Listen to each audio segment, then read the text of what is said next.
Naruto. There is a big problem with my love life options. Chapter 61. Give Seven Tails a maid skirt. It's over. The whole Tokigakure village is finished now. Looking at the Nanao seeing the light of day again, Mizuhasha Shintaro had a dazed expression. Just as Kakuzu said before, the leader of Tokigakure had never actually thought of releasing the Seven Tails. This is a monster that can destroy the world. If the look on his face lets it break out, there's no way the whole village will be spared. Even if Yi Feng did not take the jade pot away at that time, under the situation of Kakuzu pressing him step by step, he would still choose to hand over the jade pot to the other party. Whichever is the lesser of two evils. Rather than destroying everything, it would be better to let the village continue to survive. But now, the behavior of this crazy boy has ruined everything. This is fucking divine gold. Does he really think that monsters like the tailed beasts are beings that can communicate and interact well? Boom. There was a loud bang. The huge body of the Nanao directly burst the entire hall and appeared in the sight of all the people in Tokigakure. That's. How is it possible that Nanao escaped? Run quickly. At this moment, whether civilians or ninjas, the first thing they thought of was to escape from the attack range of the Seven Tails. Only a few loyal chief guards rushed forward to save their own Lord Shintaro. However, before they got close, roar. Nanabe roared violently, and the fierce gust of wind directly blew away the group of leader guards. Damn it! Seeing this scene, Shintaro Mizuhasha's face turned green and he huddled in the corner, trembling. He was in a very rigid position, facing the ferocious insect face of Nanao. He was in a dilemma for a moment. He could not defeat Nanao, but he could not escape either. I can only say it was very uncomfortable. Shaolin Yifeng, you idiot. Kakuzu was also feeling very uncomfortable at this time, and said with a dark face and gritted teeth, "Do you know what you have done?"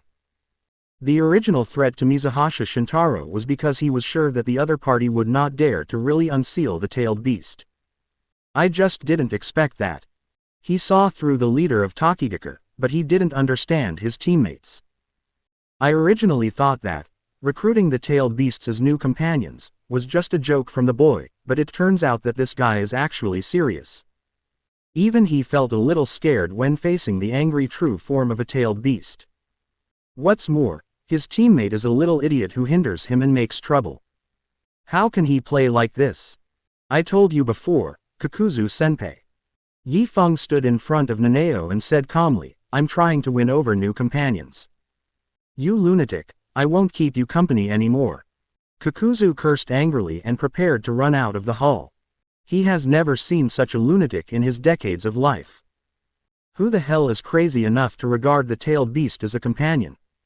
Boom. Nanao's front limbs dropped from the sky, blocking his path. The corner of Kakuzu's eyes twitched and he turned around stiffly. "Our swarm queen is sending you her greetings." Yi Feng's lips curled slightly as he chuckled. "As a companion, shouldn't Senior Kakuzu give you some positive responses?" Question mark. Everyone in Kakuzu was stunned. What was this kid talking about? What the hell is the queen of the swarm? Is she calling this seven-tailed beast? What gender does the tailed beast have? And let yourself respond positively. What does it mean to respond positively? Does it mean to greet this tailed beast with a smile? Rather than doing such a stupid thing, Kakuzu would rather be swallowed by the other party. Don't mind it, Senior Kakuzu is just a little shy. Yi Feng didn't care. He looked at Nanao in front of him and said, "Since Her Majesty the Queen has escaped, please follow me." Kakuzu also looked at Nanao at this time, wondering if this thing could really communicate. Probably not. Throughout history, it seems that no one can truly treat wild-tailed beasts as partners. Could a miracle happen to this young man? Ow! Nanabe's violent roar broke Kakuzu's reverie. The old man's face suddenly turned dark. He was so naive that he believed the boy's lies for a moment. What a fuck. Buzzing. Strands of chakra elements gathered in front of the seven-tailed beast's mouthparts and condensed into a round chakra energy ball. Tailed beast jade. Obviously, the angry Nanabe was planning to release a wave of tailed beast balls directly on Tokigakure. completely destroying the small village that had imprisoned it for decades. No way. Yi Feng stood on top of Nanabe without knowing when, and pressed its head with one hand. I know you are angry, but innocent people should not be affected. You're still preaching to this tailed beast. Kakuzu's mouth twitched fiercely, and he couldn't help but say, don't go crazy, bastard, get out of there right now. It's okay. Her Majesty the Queen and I are good friends. Yi Feng smiled at him and said gently, I believe it won't hurt me. Swish swish. Just as he finished his words, Nanao's barbed forelimbs stabbed straight towards it. What a good friend. Everyone who saw this scene was filled with black lines on their faces. Do all your good friends stab each other like this? Farewell. He had made up his mind to run away. This boy is obviously courting death, even gods can't save him. Even if Nagato and Conan blame him, he has sufficient reasons to refute. But just as he took a step forward, boom, an overwhelming sense of oppression suddenly descended upon me. Kakuzu's body was instantly bent and he involuntarily knelt on one knee on the ground. Under this oppressive feeling that was like the collapse of the sky, he felt that every piece of flesh and blood, every cell in his body was trembling. The four earth resentment beasts in his chest shrank into a ball out of fear, and there was no response even if he tried his best to mobilize them. How is it possible? Kakuzu's forehead was covered with sweat, and he raised his head with difficulty. What on earth is this? Finally, he confirmed the source of the oppressive feeling at this time. It's the boy standing on top of Nanao. The smile on his face was still relaxed and calm, but it lacked the warmth it had before. Behind him, it seemed as if an endless darkness was developing. At this moment, Kakuzu felt that he was also entangled and wrapped by this thick darkness. Countless pale hands stretched out from all directions and strangled his throat. Asphyxia. It's a desperate and suffocating feeling. Even Hashirama Senju, who was once known as the god of ninja, had never brought such powerless despair to Kakuzu. Boom. Even the violent and ferocious tailed beasts could only bend their waists under this oppressive feeling. They lowered their heads in fear, no longer showing their previous arrogant attitude. It seems that you have calmed down, Your Majesty. Standing above Nanao's head, the boy's gentle voice sounded again. Please tell me, are we friends now? Yes. A deep and mature voice came out from Nanao's mouth. Wild-tailed beasts can actually communicate. Kakuzu froze on the spot, his face filled with shock. Miracle. This is truly a miracle happening right before my eyes. However, considering that the one who created this miracle was the young man in front of him, Kakuzu suddenly wasn't so shocked anymore. If he could subdue the tailed beasts with just his aura, he believed the tailed beasts would be willing to communicate with him. Very good. Yi Feng restrained his spiritual pressure, nodded with satisfaction and said, then what's next? Before he could finish his words, a golden options interface suddenly popped up. Open black lens bracket choose. Close black lens bracket. 1. Use the dress-up technique to prepare a low-cut maid dress for your new friend, so that she can better show her charm as the queen of the swarm. 2. Use the dress-changing technique to prepare a lace skirt for Kakuzu-san and praise his beauty in person. Open black lens bracket 3. Take off your shirt and sing, Where's the Road, above your new friend's head. Close black lens bracket. Ellipsis ellipsis. Yi Feng looked down at the Zerd Queen at his feet, then glanced at Uncle Kakuzu not far away. After a long silence, he took a deep breath and said, next, to celebrate our friendship, I have a gift for Her Majesty the Queen. Gift. Nanao seemed very confused. Yi Feng didn't explain any more and directly activated his ability. Super dress-up technique. Bang. The surface of the Nanamikas was shining brightly, and this scene also attracted the people from the Takigakure village around the hall. After a while, the light faded away. The giant insect, tens of meters tall and with 6 wings, remained where it was. It only had a white lace headscarf wrapped around its ferocious head, and a black and white maid dress covered its hard shell below its barbed neck. Sluggish. Looking at Nanao in a maid skirt in front of them, everyone including Kakuzu fell into a daze, doubting their lives. Open black lens bracket. Congratulations on receiving the Hand of Enlightenment. Close black lens bracket. Yuyan Village, High Tower. Your brother is such a genius. It will be much easier for him to control the whole country with this thing. Nagato looked at the monitor in front of him with an expression of admiration on his face. Sometimes I would rather he was an ordinary person. Xiaonan sighed softly. Nagato paused for a moment, shook his head and said, if he was just an ordinary person, you wouldn't have any intersection. You're right. Xiaonan nodded in agreement, and his light golden eyes looked at the monitor in front of him and said, so, you shouldn't have placed the monitoring device in a private place, right? What? Nagato was stunned by her sudden change of topic. For example, girls' boudoirs, women's baths, etc. Conan, do I look like a pervert like Jiraiya-sensei? It's hard to say. Xiaonan said calmly, your body didn't have that condition before, but it's different now. I find that it's really different with you. Nagato's mouth twitched slightly, and he said helplessly, you actually said such slanderous words without any evidence. If Yahiko saw you like this, he would definitely be shocked. Yahiko, he should be able to reappear in front of us soon. Conan looked up at the sky through the window with a faint smile on her face. Tendo Pain has been sent to the Hollowization experiment base in Wave Country, and the recent meetings of the Akatsuki organization have been presided over by Nagato himself. But none of these members noticed anything unusual. Mirror Flowers and Water Moon's abilities were just so unsolvable. Are the Arankars really that magical, able to restore the dead to their new bodies? Nagato still found it hard to believe. I saw Hanzo of the Salamander at the Umbrella Corporation in the Land of Waves. He is now an Arankar in flesh and blood. Conan said lightly. Hanzo. Nagato still felt a little complicated when he mentioned this name.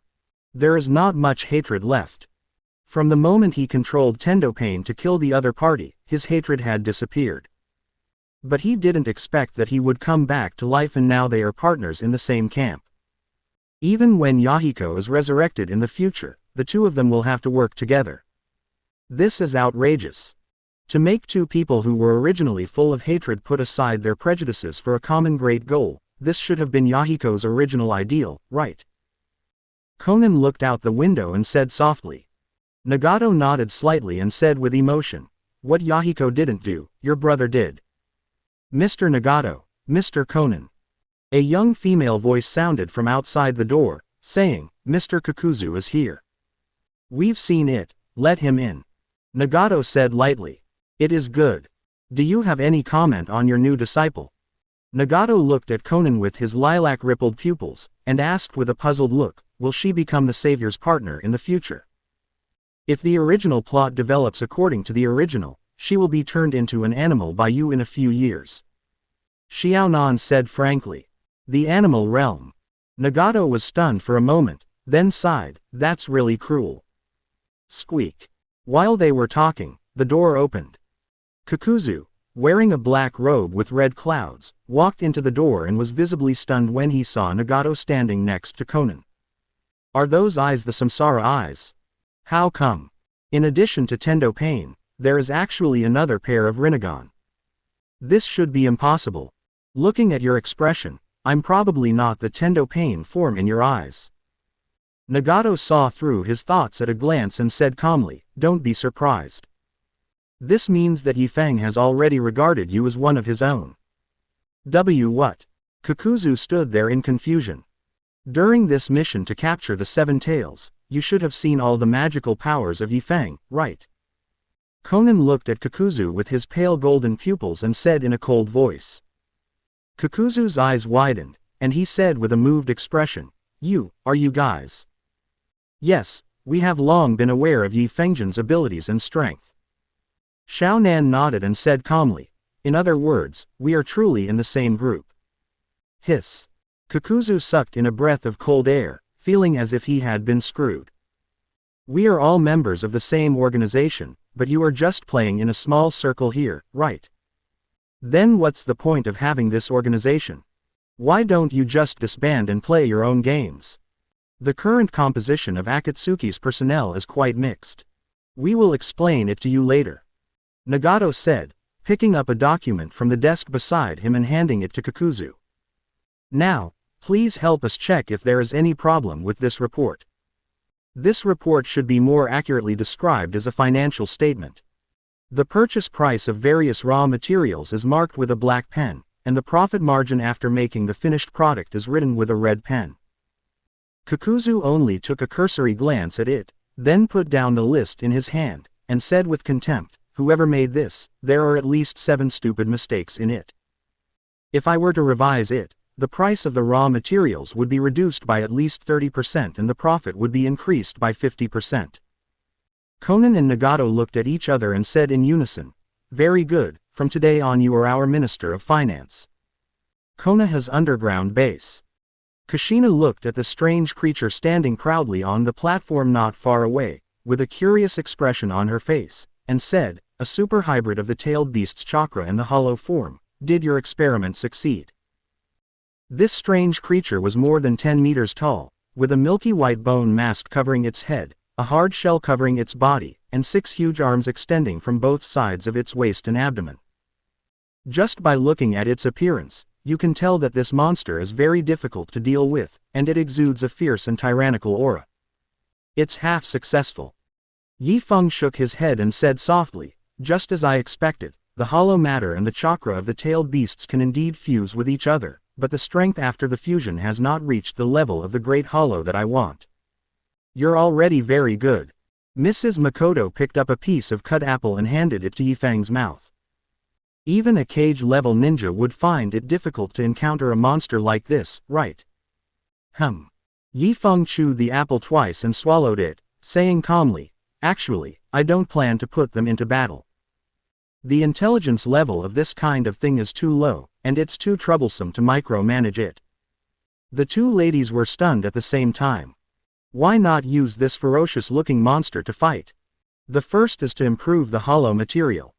After achieving perfect fusion, the power of the Urankar will be further enhanced.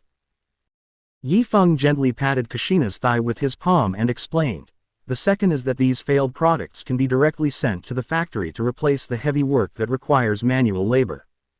Into the factory. Kushina's eyes gradually widened, and the corners of her mouth twitched as she said, "You plan to let this monster that is a mixture of tailed beasts and hollows work in the factory? I'm afraid that your imagination is better than that of a black hole, right? Is this the automation technology you said could replace manpower?" Mrs. Makoto was silent for a moment and then complained. "Even if it's not automation, at least it can be called biogenetic technology. Just tell me, has it replaced human labor?" "Hey, I just like the way you're being stubborn right now. Come here, let me give you a buff." Without giving Yifeng a chance to refuse, Kushina hooked her arms around his neck and started biting him. There was a slight sound in the air, and Mrs. Makoto, who was watching, blushed and looked envious.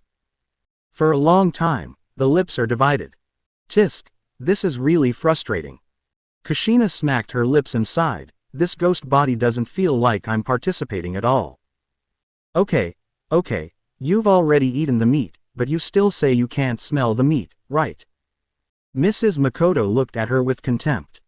Has this cheating woman ever thought about how her best friend would feel if she was hungry? "Master Chief, Danzo invites you to come over." The communicator in the laboratory suddenly rang, and Weiyu's respectful voice was heard.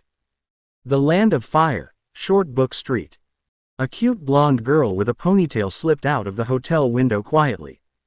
Bang! As soon as his feet touched the ground, the door of the room was kicked open violently. Several burly men rushed in and began to search the room frantically.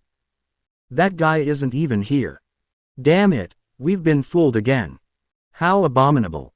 Amid the burly men's annoyed complaints, the blonde girl had already walked away from the windowsill with a sly smile on her face, crouching down. "Tsunade-sama, you've done this again." At the corner of the alley, a short-haired woman holding a pig in her arms stopped the blonde girl. "What does it matter? The casino owner isn't a good person anyway." The blonde girl waved her hand and said calmly, "I just lent them a little money. They have been chasing me for several days. You dare to say that someone who borrowed money and didn't pay it back is not a good person?" The short-haired woman twitched her lips and said, "Besides, did you really only borrow a small amount? Only 20 million, how much? This is already our living expenses for the next 10 years. That doesn't matter, don't panic." Tsunade, who had transformed into a girl, smiled nonchalantly and said, "Give me all our remaining reserves, Shizune. I promise that I can win back the 20 million in one afternoon." "Lord Tsunade, you still want to gamble?" Shizune was shocked. "Where will the money come from if we don't gamble?" Tsunade snorted and stretched out her white and tender palm. "Hurry, don't waste time." "But you haven't won once in the past few months," Shizune said with a bitter face. "Tsunade-sama, I beg you to stop. I have a feeling I'll win today. But we really have no money." "Impossible."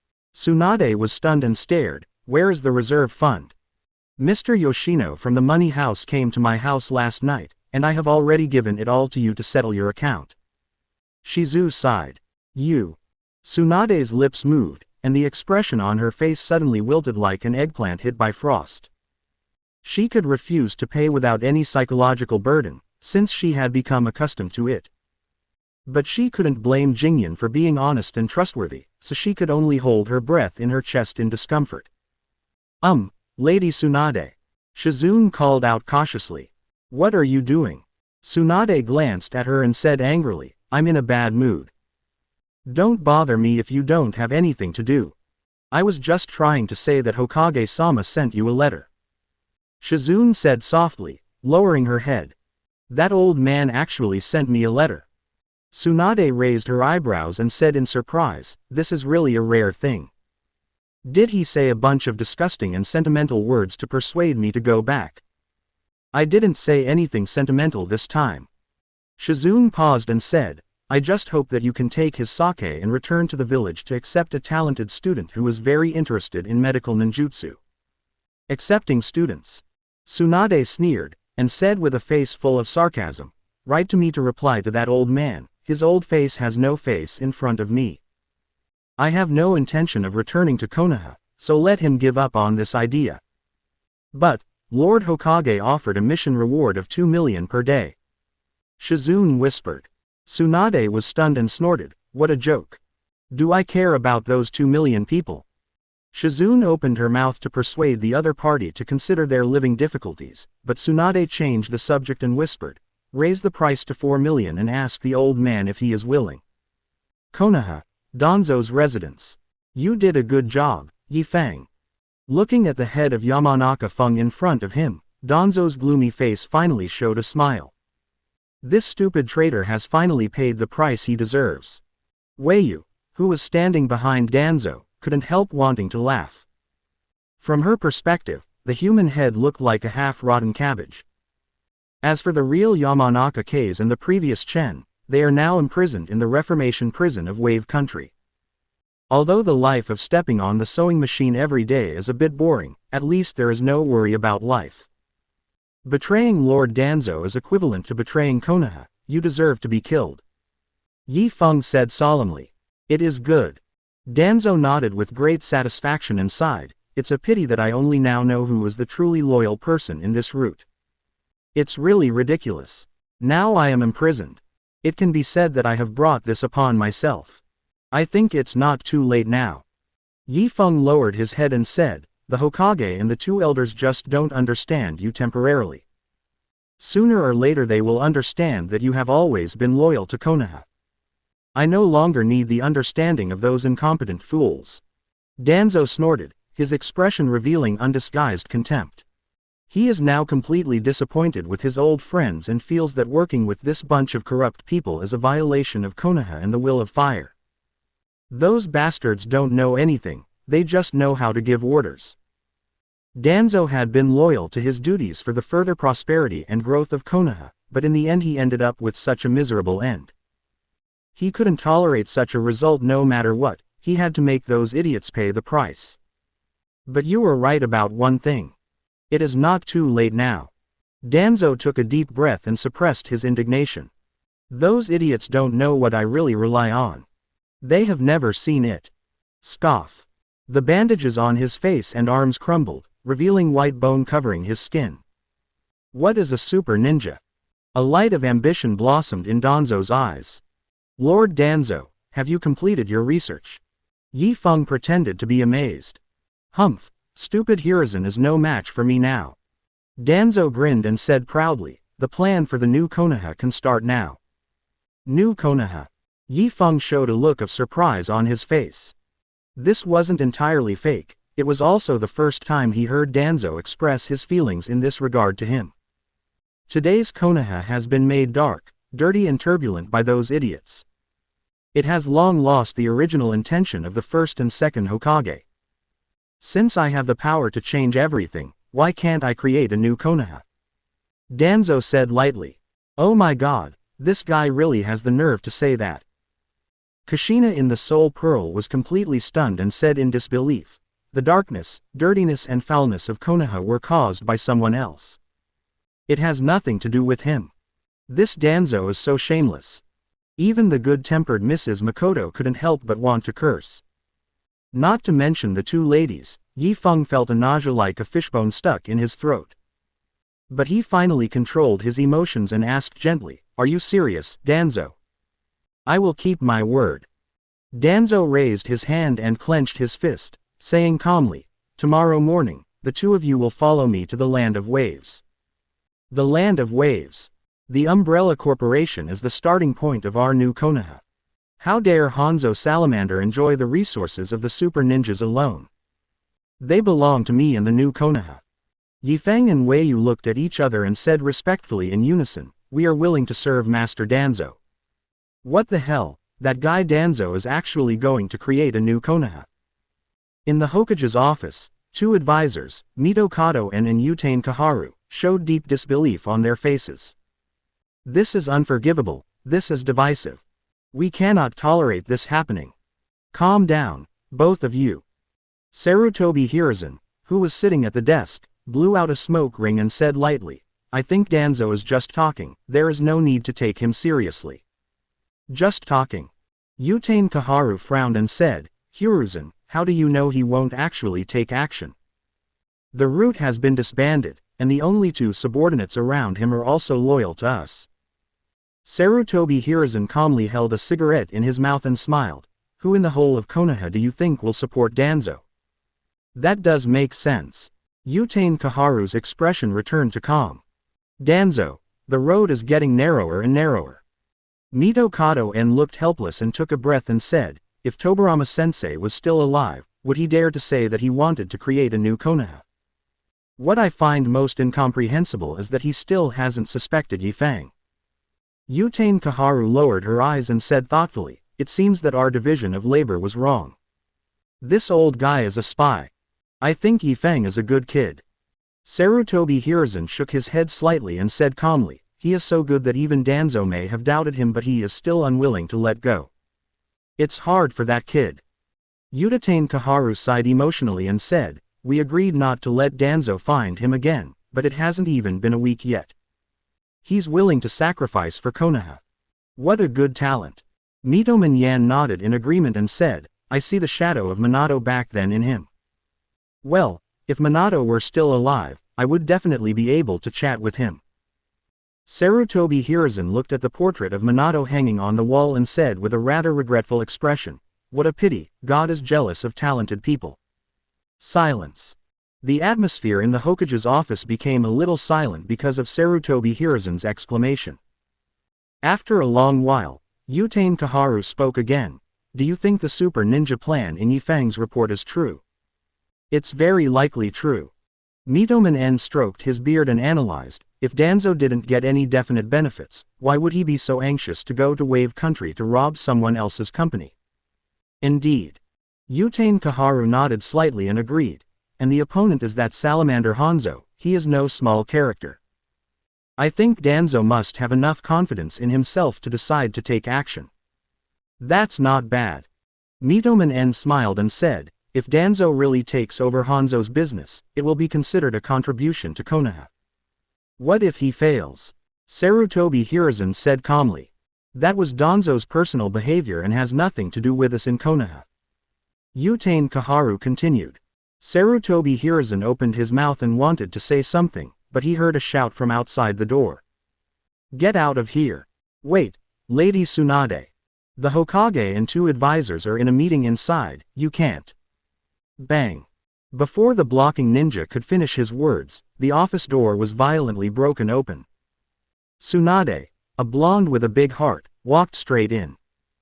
Her bright brown eyes looked around before finally settling on Sarutobi Hiruzen, who was sitting at his desk. Hey, old man. I'm here as promised. Where are my students? You go down first. Sarutobi Hiruzen first asked the guarding ninja to withdraw, then turned his gaze to Tsunade, smiled and said, Long time no see, Tsunade you. Stop talking to me about that meaningless nonsense. Tsunade interrupted without mercy, saying, I'm just working for 4 million taels a day. Where are the students I want to teach? Yifeng is on a secret mission, Yutain Kaharu explained, he's not in Konoha for the time being. Secret mission. Tsunade frowned and said coldly, I've read the information. That kid hasn't graduated from the ninja school yet. How can you old guys be so cruel? Tsunade, there are many things you don't understand here. Mito Kato-en stood up and explained. Yeah. I don't understand, and I don't want to understand. Tsunade sneered and turned away. But I'm in Konoha and I'm working. I have to pay you even if you don't teach me. Bang. A heavy door slammed. Does this Tsunade still have any respect for elders? Mito Kato-en frowned and said unhappily, will she corrupt our Konoha's good seedlings? Forget it, let's end today's meeting here for now. Sarutobi Hiruzen breathed a sigh of relief and said, I hope there will be good news from Yifeng and Danzo. The outskirts of Wave Country. Danzo and Hanzo, old acquaintances, meet again here after several years. What surprised Danzo was that Hanzo's attire and posture did not look like a ninja at all. He was wearing a long white windbreaker with a hood and a smile on his face that looked very easygoing. Long time no see, old friend. Hanzo walked up cheerfully and waved to Danzo. How strange. You actually came to do the trade in person today. Businessman. The former, demigod of the ninja world, now behaves like a real businessman. Danzo raised his eyebrows slightly and asked in a low voice, Are you the only one here? Where are your subordinates? I no longer do fighting and killing. We at Umbrella Corporation now only have employees and no subordinates. Hanzo sighed and chuckled, unlike you, the elder of Konoha, who still holds the power. Danzo's expression turned a little colder. Although he knew that the other party was trying to compliment him, the compliments were more like a soft knife cutting his flesh, making him feel extremely uncomfortable all over. He took a deep breath and taunted in revenge, were you driven out of the Hidden Rain village by that Akatsuki organization, and that's why you ended up here? Hanzo was stunned for a moment, then sighed and said, You are not wrong. Young people nowadays are really amazing. Ju actually admitted it. The opponent's unconventional behavior made Danzo not know what to say for a moment, and he stood there stiffly. But it's also thanks to them that I discovered this new world of Wave Country. Hanzo smiled happily. You have completely lost your sharpness. Don't you even care about your own village? Danzo sneered and said sarcastically, Salamander Hanzo, you have fallen. Danzo. Are you here to do business or to judge me? Hanzo finally showed some dissatisfaction on his face. Have you ever tried the Super Ninja Project potion yourself? Danzo asked again. The experimental stage is something that the researchers have to consider. I am only responsible for coordination and planning. Hanzo paused here and frowned. You ask so many questions, what do you mean? I'll give you a chance, Hanzo. Danzo lowered his eyelids and said expressionlessly, hand over the ownership of the Umbrella Corporation, and I can allow you to become my subordinate. The probing phase was over and the real purpose was revealed. In his eyes, the Hanzo in front of him was like a toothless tiger, posing no threat at all. I actually thought he was an equal to me, and I was always on edge. But I never expected that he would abandon his own village just to save his life. He didn't even dare to use such a powerful, super ninja potion, on himself. What a waste. Umbrella Corporation, Danzo is doomed to fail today. What do you mean, old friend? Hanzo frowned slightly. looking confused and asked, "We worked so closely together back then, and now you're trying to do this to me." "Shut up." Danzo's face trembled, and he took a deep breath. "You are such a mediocre person who doesn't want to make progress. You are not worthy to be my friend. Now, tell me your choice. We really can't just talk about this." Hanzo looked confused. "It seems that your comfortable life has made you forget the nature of this world, Hanzo." Danzo sneered and said coldly, "The law of the jungle is the main theme of the ninja world. The weak are not qualified to negotiate." Scoff. The bandages on his head, face, and arms shattered, revealing his skin covered in white bone. Hanzo's eyes widened when he saw this scene, and he said in disbelief, "You. Are you surprised?" Danzo smiled triumphantly and raised his head and said, "This is the difference between us, Hanzo. I dare to accept new things, but you are the pioneer of the Super Ninja Project, but you hesitate because of conservatism. Danzo, the experiment of the Super Ninja Project is not stable right now." Hanzo was silent for a moment, and said solemnly, "If you rashly use it on yourself, there will be problems." "Haha, are you still here making alarmist remarks after all this?" Danzo shook his head slightly and said calmly, "This is really giving me a headache, Hanzo. I am not a rookie who will be fooled by a few words from you." Before he finished speaking, his figure had already rushed towards Hanzo on the opposite side. Bang! Danzo raised his fist and punched Hanzo in the waist and abdomen. The terrifying force directly knocked him away. Dong dong dong. A series of muffled sounds. Several towering trees behind him were broken in half, with broken wood chips mixed with dust flying all over the sky. "Do you feel it, Hanzo?" Danzo stood there and calmly retracted his fist, his expression cold and indifferent. "This is the super ninja you wanted to create. Do you regret it now?" "I do feel a little regretful." Hanzo's powerful voice echoed in the chaotic ruins. "It seems that the potions I developed have failed. Super ninjas should be more than this." Tapping. A rhythmic sound of footsteps was heard, and Hanzo, wearing a long white windbreaker, walked out of the smoke and dust. "Or is it that you, Danzo, don't think it's worth using this precious potion?" Danzo's eyes froze, his expression showing a hint of surprise.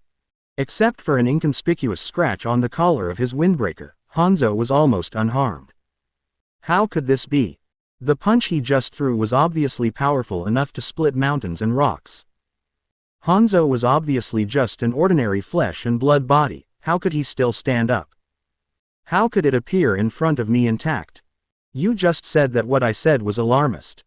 Don't you feel that your temper has become more and more impulsive and irritable recently?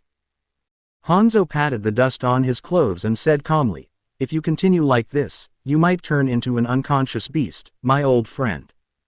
Presumptuous. Who do you think you are to speak to Danzo-sama like that? Yifeng and Weiyu stood up in front of Danzo at the right time, staring at Hanzo as if they were ready to take action. "You retreat, this is my battle." Danzo waved his hand, his expression returned to calmness and he said, "Foolish, do you think this cheap psychological tactic can scare me? You are really stubborn, my old friend." Hanzo sighed helplessly. "I hope you can still be so stubborn when I catch you." Danzo stomped his toes on the ground and his figure suddenly disappeared from the spot. Okay. Hanzo's pupils shrank, and a kunai was already against his throat. "You probably don't understand yet, Hanzo." Danzo smiled coldly and said, "The super ninja potion you created also has the effect of specialized speed. And this effect can only be seen in talented ninjas. I call it Thunder Body. HMPH, ha ha ha ha." Hanzo tilted his head back and suddenly burst into a series of laughs. "What are you laughing at?" Danzo frowned. "You really don't have a talent for naming, my old friend." Hanzo breathed a sigh of relief and said, "Thunder Body. Is it just a different name for the instant body technique? It's actually not called that." Before Danzo could react, he felt a flash before his eyes. The kunai appeared in Hanzo's hand without him noticing, and the sharp blade was against his throat.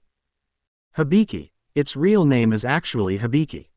Hanzo explained calmly, "It moves at a high speed that is difficult for the naked eye to achieve. Obviously, You haven't mastered it yet. Plop, plop. As soon as he finished speaking, Danzo was horrified to see his two subordinates lying on the ground, their lives unknown.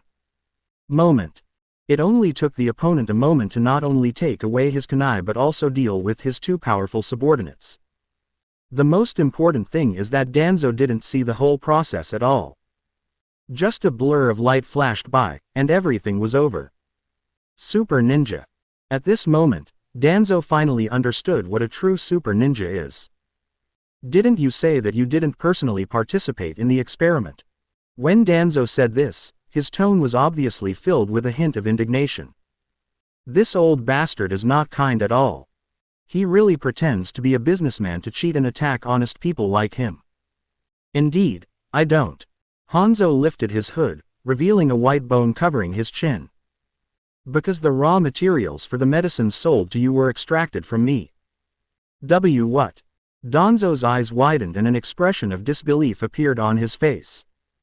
So that's how it is, Hanzo himself is the raw material. Damn, who could have thought of this? If he had known this earlier, would he have rushed over to seek abuse? No, wait. Hanzo is the raw material. So the medicines I have been taking orally recently are all the cell tissues extracted from this guy. Nima. Thinking of this, Danzo suddenly felt nauseous and almost vomited on the spot. The hidden dangers I just told you about are not false. If you continue to increase the dosage, you will really become an unconscious beast. Hanzo seemed not to notice his expression and smiled slightly. Is it worth it to use yourself as an experiment? Don't worry about my affairs. Danzo was still very stubborn at this time, and said coldly, I want to ask you, why did you get such power? Hanzo put a finger on his lips and whispered, this is a trade secret. If you try to pry into it, your life will be in danger. You. Danzo opened his mouth and wanted to say something else, but a fist gradually enlarged in his pupils. Bang. Danzo leaned back and fell asleep. Master Chief. Hanzo bowed slightly, looked at the young man beside him respectfully and said, what are we going to do with this guy next? Even if he was dismissed, he is still an elder. Yi Feng's mouth curled up and he chuckled, with me and Ms. Weiyu, two talented ninjas, it's not too much to ask Konoha for a ransom of several 100 million taels, right? Several 100 million taels of ransom.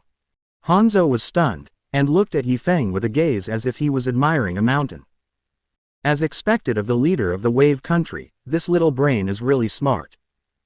Using himself as a hostage to ask Konoha to pay a ransom, is this an idea that a normal person can come up with?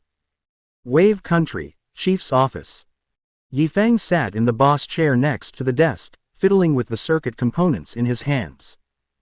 This was the latest product produced by the Wave Country Electronics Factory, and it was naturally far inferior to the modern society of his previous life. Not only were the terminals not neatly finished, but the slots were also made in different sizes. But for the backward ninja world, this can be regarded as a groundbreaking progress. Now that we have such a good start, I believe that it won't be long before this great dream of playing in the esports league in the ninja world can be fully realized. Happy. Yi Feng's happiness at this moment was beyond words, and the corners of his mouth were almost stretched to his ears. Click. The shutter sound was heard. Immersed in joy, Yi Feng couldn't help but turn his gaze to the side, and saw Kushina holding a camera in her hand and winking at him with a smile. Sister. Yi Feng sighed helplessly and said, it's wrong to secretly take photos of others. Huh, secretly filming. Kushina snorted and smiled, that's not the case. I'm filming openly. Right, Makoto. Uchiha Makoto nodded and said to her best friend in a low voice, send me a photo later. Hey, I've heard about your dirty deal. Yi Feng's forehead was black and he said speechlessly, what's the point of filming this thing? Of course it does. Kushina glanced at the photo in the camera and said softly, you just smiled like a real child, not like the old man you usually act. Indeed.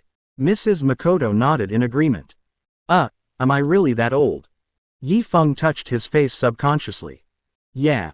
Kushina sat on his lap naturally and put her arms around his neck. It feels a generation bigger than your sister, little daddy. Mrs. Makoto couldn't help laughing and said, "You're talking nonsense again, Kushina."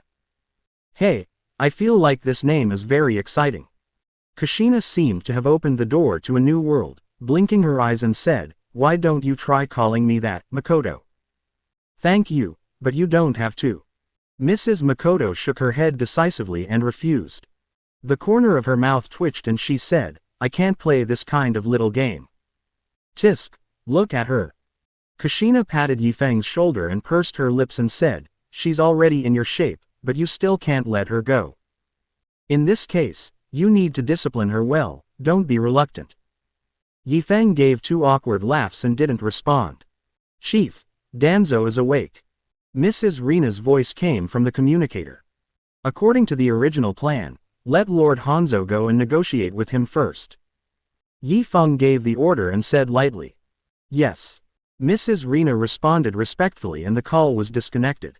Popping. Yifeng clapped his hands lightly, and the screen at the front of the office showed the scene of the Wave Country Public Security Bureau. "Hey, you're awake. My old friend." Danzo, who had just woken up from his daze, saw Hanzo's sinister old face for the first time, and was instantly awakened. "Is the old man not dead? You make me very sad, Danzo." Hanzo sighed and said quietly, "Back then, we were friends for life and death. How could I have the heart to kill my good friend?" Danzo was silent for a moment, then asked tentatively, "So, you plan to let me go?" "We will release him, but only after we get the compensation from Konoha." Hanzo nodded and said lightly, "What compensation?" Danzo was confused. "As an elder of Konoha, you wantonly invaded the territory of our umbrella corporation and intended to explore our business secrets." Hanzo took out a document and handed it to Danzo, saying, "It's reasonable for us to ask for some compensation, right?" Danzo took the document and glanced at it, and was stunned. 100 million. You call this a small amount of compensation? This is already a friendship price, my old friend. Hanzo said earnestly, "If it weren't for our friendship back then, the starting price would be at least 10 billion. You might as well just go and rob them, you bastard." Danzo was completely unable to hold back and was so angry that veins on his forehead were throbbing. The bounty for an S-level mission was just over 2 million, but this old man asked for 100 million. "So, you don't plan to sign it?" Hanzo raised his eyebrows and said calmly, "My old friend, you should think carefully about pancreatic cancer. HMPH, if you have the guts, kill me." Danzo said with a tough face. If he signs this thing, how will he have the face to meet his old friends in Konoha in the future? It's better to die. What a shame, I already gave you a chance. Hanzo sighed and pulled the shackled Danzo into the side door of the police station. The environment suddenly became dim, with only a few incandescent lamps above the head emitting faint light. Danzo couldn't help but feel a little panicked at this moment, but he still tried to remain calm and said, "How are the two subordinates I brought with me now?" "They are still alive for now, but their fate ultimately depends on you." Hanzo grinned and led Danzo to a prison area. "Is this the new body?" A slightly cold female voice sounded. "Yes, Lord Shigeki." Hanzo nodded. "Body." Danzo was stunned. This bastard Hanzo actually wanted to use him as an experimental subject. "Even if I have been removed from my position as the leader of the Root, I am still a member of Konoha's Elders Council. How dare this bastard? It seems that you have already guessed your fate, old friend." Hanzo looked at him and smiled slightly. "Don't worry, Lord Chongming will be very gentle." Pat, pat. The man whom Hanzo called Sir Shigeki walked out from the shadows, and Danzo's pupils suddenly shrank. This thing is not a human being at all. Although she is wearing a black and white maid outfit, her true form is a giant bug with a head as tall as a human. It has a ferocious head, a hard shell, and forelimbs covered with sharp barbs. It is a completely non-human creature, but it can speak human words. Danzo was so shocked by the strange scene before him that he gasped and felt his scalp tingling. He did not associate the big bug in front of him with the seven-tailed fox. The current Chongming is completely different from the former seven-tailed fox. First, The huge body of the tailed beast is condensed into a height equivalent to that of a human. The 6 wings and the big tail that were unique to it also completely disappeared, and its body was supported by 2 thick insect legs. Coupled with the rather deceptive maid outfit, it looked like a combination of a human and a giant insect. The uncanny valley effect is at its peak. Please follow me, newcomer. Chongming stretched out his forelimbs towards Danzo. Looking at the invitation full of sharp barbs, Danzo was silent for a moment, turned his head to look at Hanzo and said, 100 million in compensation, I think we can negotiate. Panic. He was really a little panicked. A direct death is not terrible, but being transformed into a half-human, half-insect monster would be worse than death. Don't be anxious, old friend. Hanzo made a gesture of invitation and smiled slightly. You can go inside and have a look. I guarantee it will open your eyes. Chongming's front legs had already hooked onto Danzo's collar and he was pulling him into the prison area. As he turned the corner, Danzo saw the towering chest of Kuroko Raiga, who gave him a sinister smile. The hero of Wave Country, Momochi Zabuza, was wearing women's clothes and dancing gracefully for the white-faced boy in front of him. Grunt. The scene that was like a scroll of hell made Danzo feel a chill down his spine and he swallowed hard. Is 200 million a problem, my old friend? Hanzo's devilish whisper rang in his ears. 200 million. You. Think it over before you speak. I'm about to give birth, someone come quickly. A rough shout caught Danzo's attention. Turning his gaze towards the source of the sound, he saw a familiar figure. Maruyama, once known as the Star of Rock Ninja. The sturdy man, who was over 1.9 meters tall, was lying on the straw mat with a bulging belly, wailing in pain. Someone, go get the midwife. Danzo, who witnessed this scene, gasped and spoke at a very fast speed. My friend Hanzo. 200 million, I sign it. Tisk tisk tisk, you've never let me down when it comes to your devious ways. In the office of Wave Country, Kushina looked at Danzo who was curled up in the corner and exclaimed in admiration. No matter how hard the bones are, they will become soft when they touch you. What about you? Mrs. Makoto stood beside them and asked meaningfully, are you weak-willed or weak-limbed? Oh, do you want to try it yourself? Kushina glanced at her and unzipped her collar. Some things can only be understood after experiencing them yourself. Tisk, what a shameless crazy woman. Mrs. Makoto's face flushed all over and she lowered her head and spat softly. Kushina didn't care at all, instead she playfully winked at her. She didn't continue teasing this thin-skinned best friend, and turned her beautiful purple-blue eyes to the curtain in the front hall. Little bastard, now we have a big problem. Oh. Yi Feng raised his eyebrows. Danzo has taken care of it, but what about Konoha? Kushina sat on his legs, holding his neck with one hand. Will the old man Sandai be willing to be the sucker and pay the money? Compared to paying a ransom, Kushina guessed that he would rather continue to send Konoha ninjas to rescue. Don't worry. Yi Feng waved his hand gently, and said calmly, I have a plan. He will have to go out even if he doesn't want to. What plan? Kushina looked curious. Yi Feng winked at her and tapped his lips with his finger. Okay, you little bastard, you're trying to trick me, right?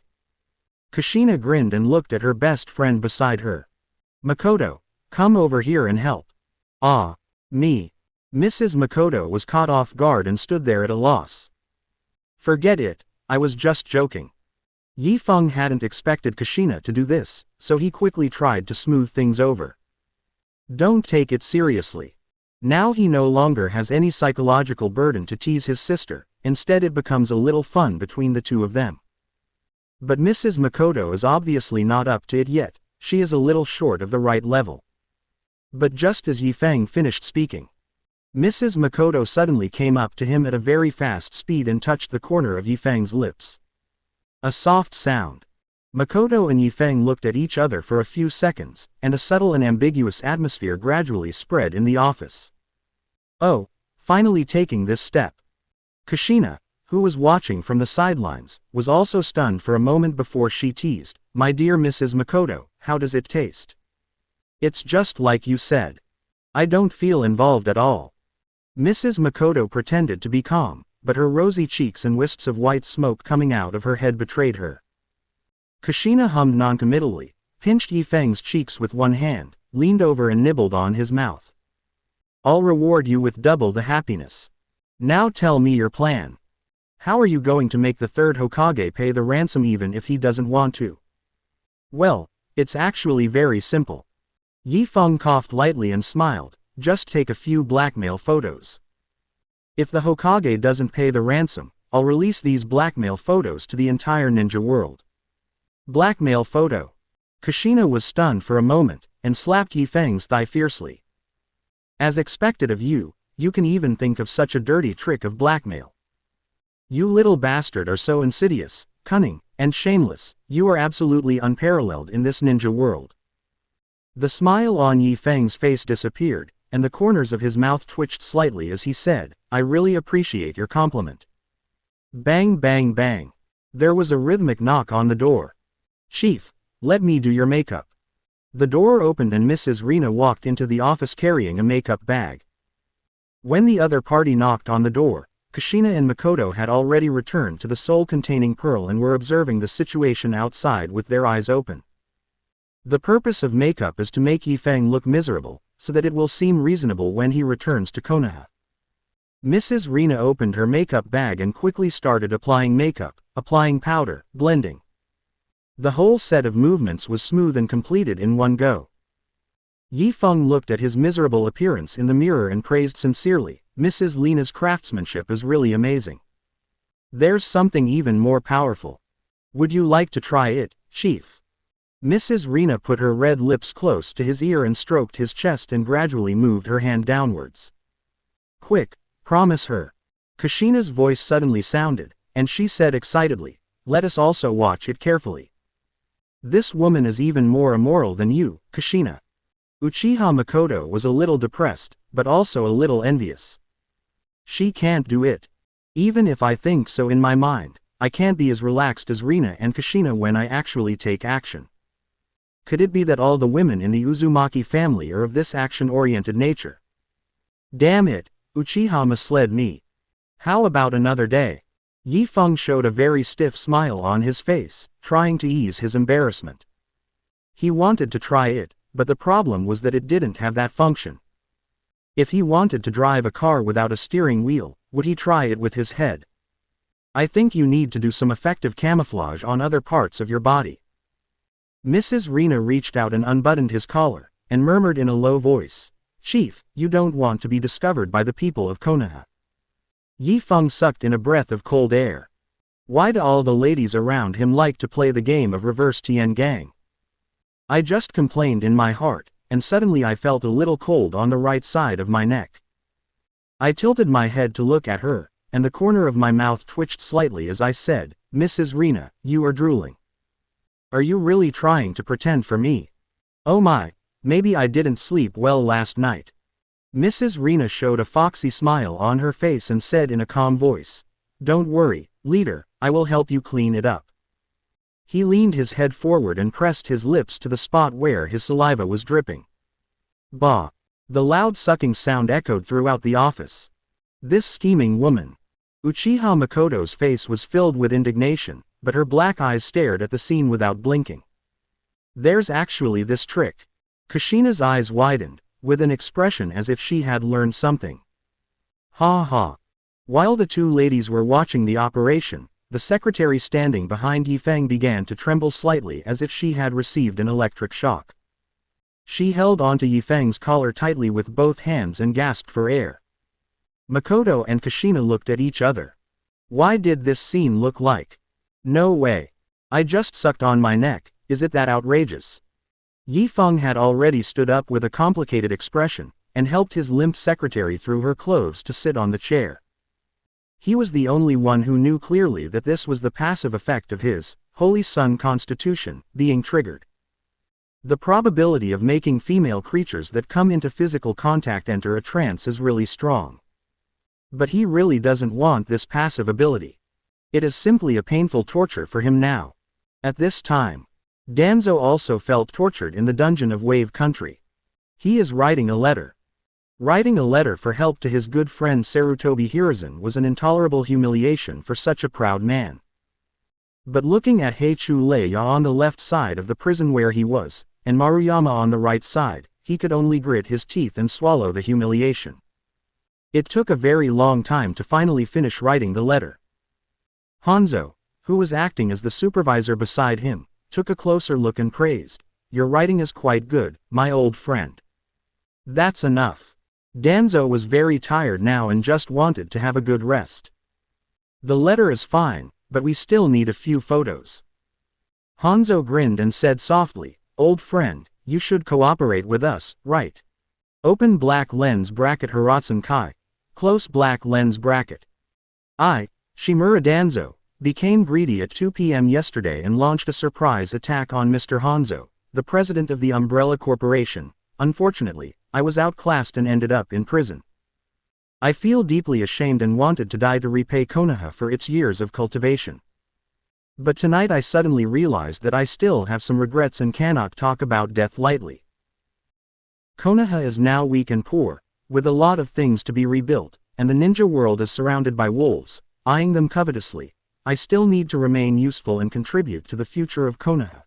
Therefore, I am sending a letter, hoping that my friend can collect the 200 million taels of compensation as soon as possible. Open black lens bracket written by Yutuan Zhang himself. Close black lens bracket. Damn it. After reading the letter in his hand, Sarutobi Hiruzen's old face became a little distorted. 200 million taels. This damn Umbrella Corporation is really asking for too much. They dare to ask for 200 million just for being a Hokage consultant. And this group of treasures. He asks for 200 million, do you really want to give it to him? You keep saying that Konoha is weak and poor, and that everything needs to be rebuilt.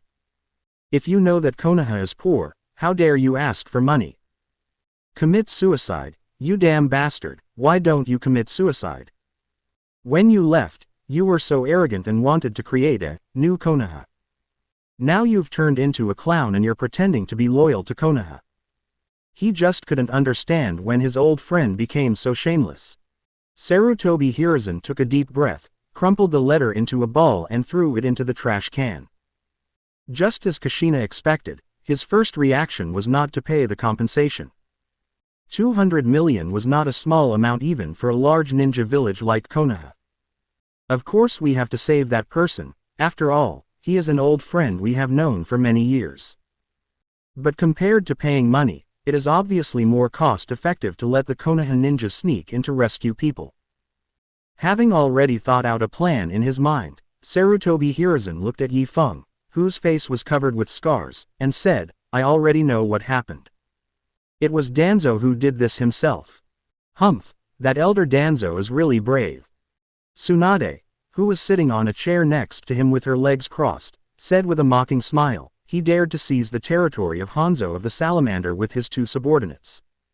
This is your new teacher Tsunade. She will personally teach you medical ninjutsu in the future. Sarutobi Hiruzen changed the subject and introduced Yi Feng. Yes, teacher Tsunade. Yi Feng looked at Tsunade with a respectful expression. It seems that I have accepted a very interesting student. Tsunade looked at him carefully and said meaningfully. Hokage-sama, when Hanzo released me, he asked me to bring you a message. Yi Feng took out a few photos from his pocket, handed them to Sarutobi Hiruzen calmly, and said, if Konoha doesn't pay the money in time, he can't guarantee that he won't make these public. Sarutobi Hiruzen frowned, took the photo and took a look at it. In the picture, Elder Danzo, who is the Hokage's advisor, is wearing a bunny girl costume that reveals a large area of skin, and is posing in front of the camera with a look of despair. And behind him, there was a red banner. Hokage's lover bunny girl. Starring Mr. Danzo, the elder of Konoha and leader of the Root. Hiss. Sarutobi Hiruzen sucked in a breath of cold air, completely ignoring Tsunade's eyes that leaned over to find out what was going on, and put all the photos into his pocket at extremely fast speed. What are you doing?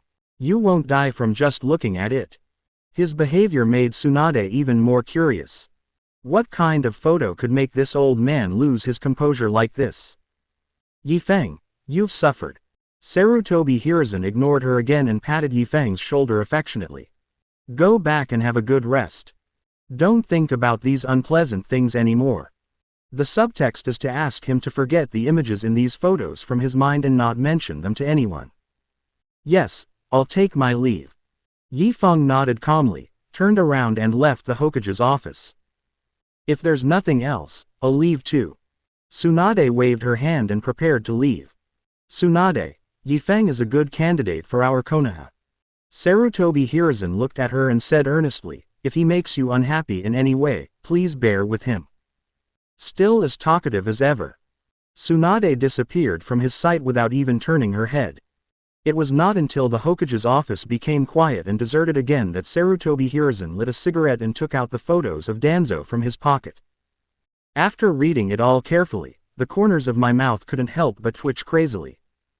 My good friend Danzo, how could you fall to such a state? Konoha East Street. Yifeng bought a lot of food at the market and was about to go home. When he turned the corner, he saw Tsunade with blonde hair standing there picking her nails and waiting for him. I didn't expect that a little kid like you could cook. Tsunade raised her head and grinned, how's your technique? Teacher Tsunade, would you like to come to my house and try it? Yifeng walked forward and made an invitation. Then you better be careful. Tsunade raised her white and smooth fist and shook it in front of Yifeng. If the food is not delicious, I will beat you up, as a punishment for the poor disguise on your face. Sure enough, has teacher Tsunade figured it out? Yifeng was slightly stunned, and smiled gently. The legendary three ninjas, the strongest healing ninja in the current ninja world, really lives up to their reputation. Hey, you're bragging now that the truth has been revealed. Tsunade crossed her arms, leaving a deep groove on her chest. That childish trick won't work on me. Sorry, it's just a protective coloration. Protect what? Protect my ability to instantly heal external injuries from being discovered. Tsunade frowned and looked at Yifeng with a puzzled expression. You little brat, do you know what you are talking about? Heal injuries instantly. Isn't this physical effect the same as that of my great-grandfather? But how is this possible? The other party is obviously not a member of the Senju clan. As they were talking, they had already arrived at the door of Yifeng's cabin.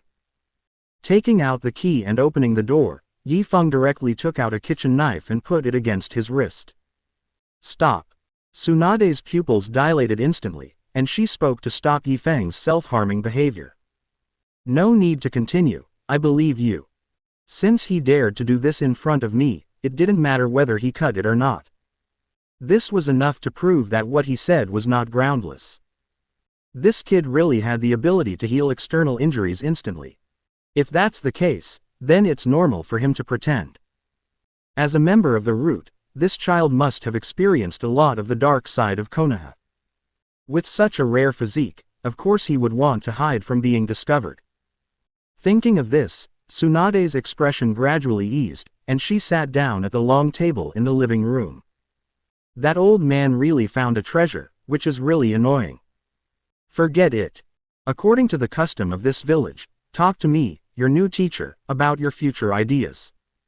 Open black lens bracket shoes. Close black lens bracket. 1. I dream of becoming a physical accelerator for middle-aged and elderly women in the ninja world. 2. I will be the man of the 5th Hokage, and you will be the 5th Hokage. 3. The favorite concubine of Konoha F4, the loyal servant of the 3rd Tsuchikage Onoki. Looking at the options interface that popped up in front of him, Yifeng couldn't help but want to curse. There's really no one to choose from, brother. Taking a deep breath, Yifeng raised his head and said calmly, I will be the man of the 5th Hokage. Another person who wants to be Hokage. Tsunade frowned, with a rather unhappy expression on her face. Her younger brother and former lover both dreamed of becoming Hokage, but in the end they both became cannon fodder. So at this time Tsunade had an instinctive aversion to the position of Hokage, thinking that only a fool would want to be Hokage. However, just as this thought came to her mind, the boy opposite opened his mouth and said again, and you are the 5th Hokage. Tsunade's eyes widened and she became dazed. Tsunade's old house. Shizune, wearing an apron, walked out of the kitchen carrying the food and looked up at the wall clock. A pet pig with a pearl necklace around its neck walked up to her and nudged her calf with its nose. Don't worry, Tuntun. Shizune put down the food in her hands, squatted down and touched its head, and said softly, Tsunade-sama should be back soon. Click. As soon as he finished speaking, the door opened. Hey, I'm back. Tsunade walked into the house, waved her hand casually, and sat down on the sofa in the living room. Welcome back, Lady Tsunade. Shizune picked up Tuntun with both hands and asked with a smile, have you seen the child? Tsunade was stunned for a moment, then nodded with a complicated expression and said, I saw it. How is it? How is it? Shizune blinked expectantly and asked, he is still young and hasn't graduated from the ninja school yet. He should be very cute, right? Don't even think about it. That guy has nothing to do with the word cute. Tsunade shook her head and said calmly, he's sneaky and very courageous. This guy wants to be the 5th Hokage. Hokage, isn't it normal for a child of this age to want to become Hokage? Pay attention to what I say, it's the man who wants to be the 5th Hokage. Tsunade repeated, and I am the 5th Hokage. Shizune's eyes widened, and she froze in place. No, this. Your expression now is exactly the same as mine then. Tsunade grinned and said, just tell me if he's brave or not. He's still so young, he must be just joking, right? Shizune took a breath and said hesitantly, Lady Tsunade, you didn't make it too difficult for him, did you? Question mark. Tsunade looked at her disciple with a rather unhappy look, frowned slightly and said, why, in your eyes, have I become a childish person who would quibble with a little brat? Of course not. Shizu laughed awkwardly. In fact, during his travels in the ninja world, this teacher had often haggled with children, sometimes even snatching a child's lollipop. Humph, I just taught him a little bit about how to respect his teacher. Tsunade snorted lightly and said calmly, it's just that he can't have dinner. Yifeng's house. The long dinner table was reduced to pieces of sawdust, scattered all over the floor. Yifeng held a broom in his hand and gathered the wood chips together bit by bit, with no expression on his face. It's really surprising that you only lost a dining table for teasing the big sister. Kushina sat on the sofa not far away, shaking her 2 snow-white feet. I thought your head would be blown up. That's not necessarily true. Mrs. Masaki snorted as she took out a dustpan from the kitchen, and said calmly, if Yifeng-kun wants to be serious, even the 3 ninjas won't be his match. But he was in the wrong first. How could he tease his teacher like this? That's a curse. We know it's a curse, but big sister Tsunade doesn't know. Why are you taking a kid so seriously? Anyway, I think this legendary ninja is not that good. Mrs. Makoto smacked her lips, and it was obvious that she was quite dissatisfied with Tsunade's behavior. Hey, Makoto, do you really still think of Yifeng as a child? Kushina laughed wickedly, jumped up from the sofa and hugged her best friend's waist. Tell me the truth, are you jealous? Stop it, I'm busy. Mrs. Makoto rolled her eyes at her, her cheeks slightly red as she said, you, the eldest wife, aren't jealous, so why would a concubine like me be jealous? Wow, are you serious? Kushina involuntarily gasped and glared, you have quite a deep grudge, Makoto-chan. You've even created a wife, concubine, and so on for yourself. How dare I have any complaints, Sister Kushina? Mrs. Makoto turned her head away from her and squatted down to put the accumulated sawdust into the dustpan. If I make you unhappy, why don't you kick me out? Okay, I get it. Kushina nodded, and suddenly realized, you are planning to go further and further in the way of tea, right? Your goal is to become a tea saint. The fucking tea ceremony saint. Yi Feng, who was listening to the whole conversation between the two, couldn't help laughing out loud. Dong dong dong. There was a dull knock on the door. Kushina and Makoto raised their eyebrows and skillfully got into Yifeng's body. The door opens. Shizune, holding a pig in her arms, stood outside the door, her eyes lit up as she looked at the boy in front of her. Are you Yifeng-kun? My name is Kato Shizune, and I'm also Tsunade-sama's student. Haven't you eaten yet? Tsunade-sama invites you to be our guest. What a change. Kushina in the Soul Pearl sighed. I remember when I first saw little sister Shizune, she was not even as tall as that little bastard. The little pet pig is very cute. Mrs. Makoto's focus was a little subtle. Hey, isn't our pet cute? It's even wearing a maid outfit. Kushina curled her lips. Don't say that. Chongming will be unhappy if he hears it. It's not a pet. Mrs. Masaki paused and said, besides, do you really think it's cute? Kushina nodded seriously, and said solemnly, yeah, it's the kind of cuteness that can scare people to death. The conversation between the two ladies did not affect Yifeng. The young man wearing black framed glasses had a gentle smile on his face and said in a gentle voice, then please lead the way, senior sister Jingyan. Master, senior sister. Jingyan was stunned by this new title. Don't you like it? If that's the case. No, I don't dislike it. It's just a little sudden, ha ha ha. Then please take care of me, junior brother Yifeng. Jingyan was quite excited at the moment and stretched out her hand towards Yifeng with a smile on her face. Senior sister. She has become a senior sister, so happy. This is obviously a very well-behaved and sensible child, but Lady Tsunade actually lied to her and said that he was a sneaky child. Shake hands. Yifeng raised his eyebrows, took out a white handkerchief from his pocket, wrapped his right hand completely, and then stretched it out to shake hands with the other person. Question mark. Jingyan's expression froze due to his operation, and the corners of her mouth twitched slightly. Does this kid think his hands are dirty? I'm sorry, senior sister Jingyan. Yifeng explained in a gentle tone, I was just cleaning the house and my hands were covered with a lot of dust. This statement is of course false. In reality, they are afraid that physical contact will trigger their passive constitution, which would be really embarrassing. So that's how it is. Shizune was obviously relieved and smiled, please follow me, Yifeng-kun. Let's not keep Lady Tsunade waiting for too long. At this time, in the dark cave where Obito was hiding. Looking at the young man in front of him, who was wearing a black robe with red clouds, Obito said in a low voice, Shaolin Yifeng asked me to meet him in 2 days. You can come with me then. Interview. With Shaolin Yifeng. Uchiha Itachi frowned and asked, why? I plan to win him over to our side. Obito did not hide anything and said frankly, with the help of the impure world reincarnation technique, our plan can be implemented more perfectly. Our camp. Uchiha Itachi wanted to complain at this time, how come I didn't know we were in the same camp? And you're planning to win over that monster Shaolin Yifeng, you're probably thinking too much.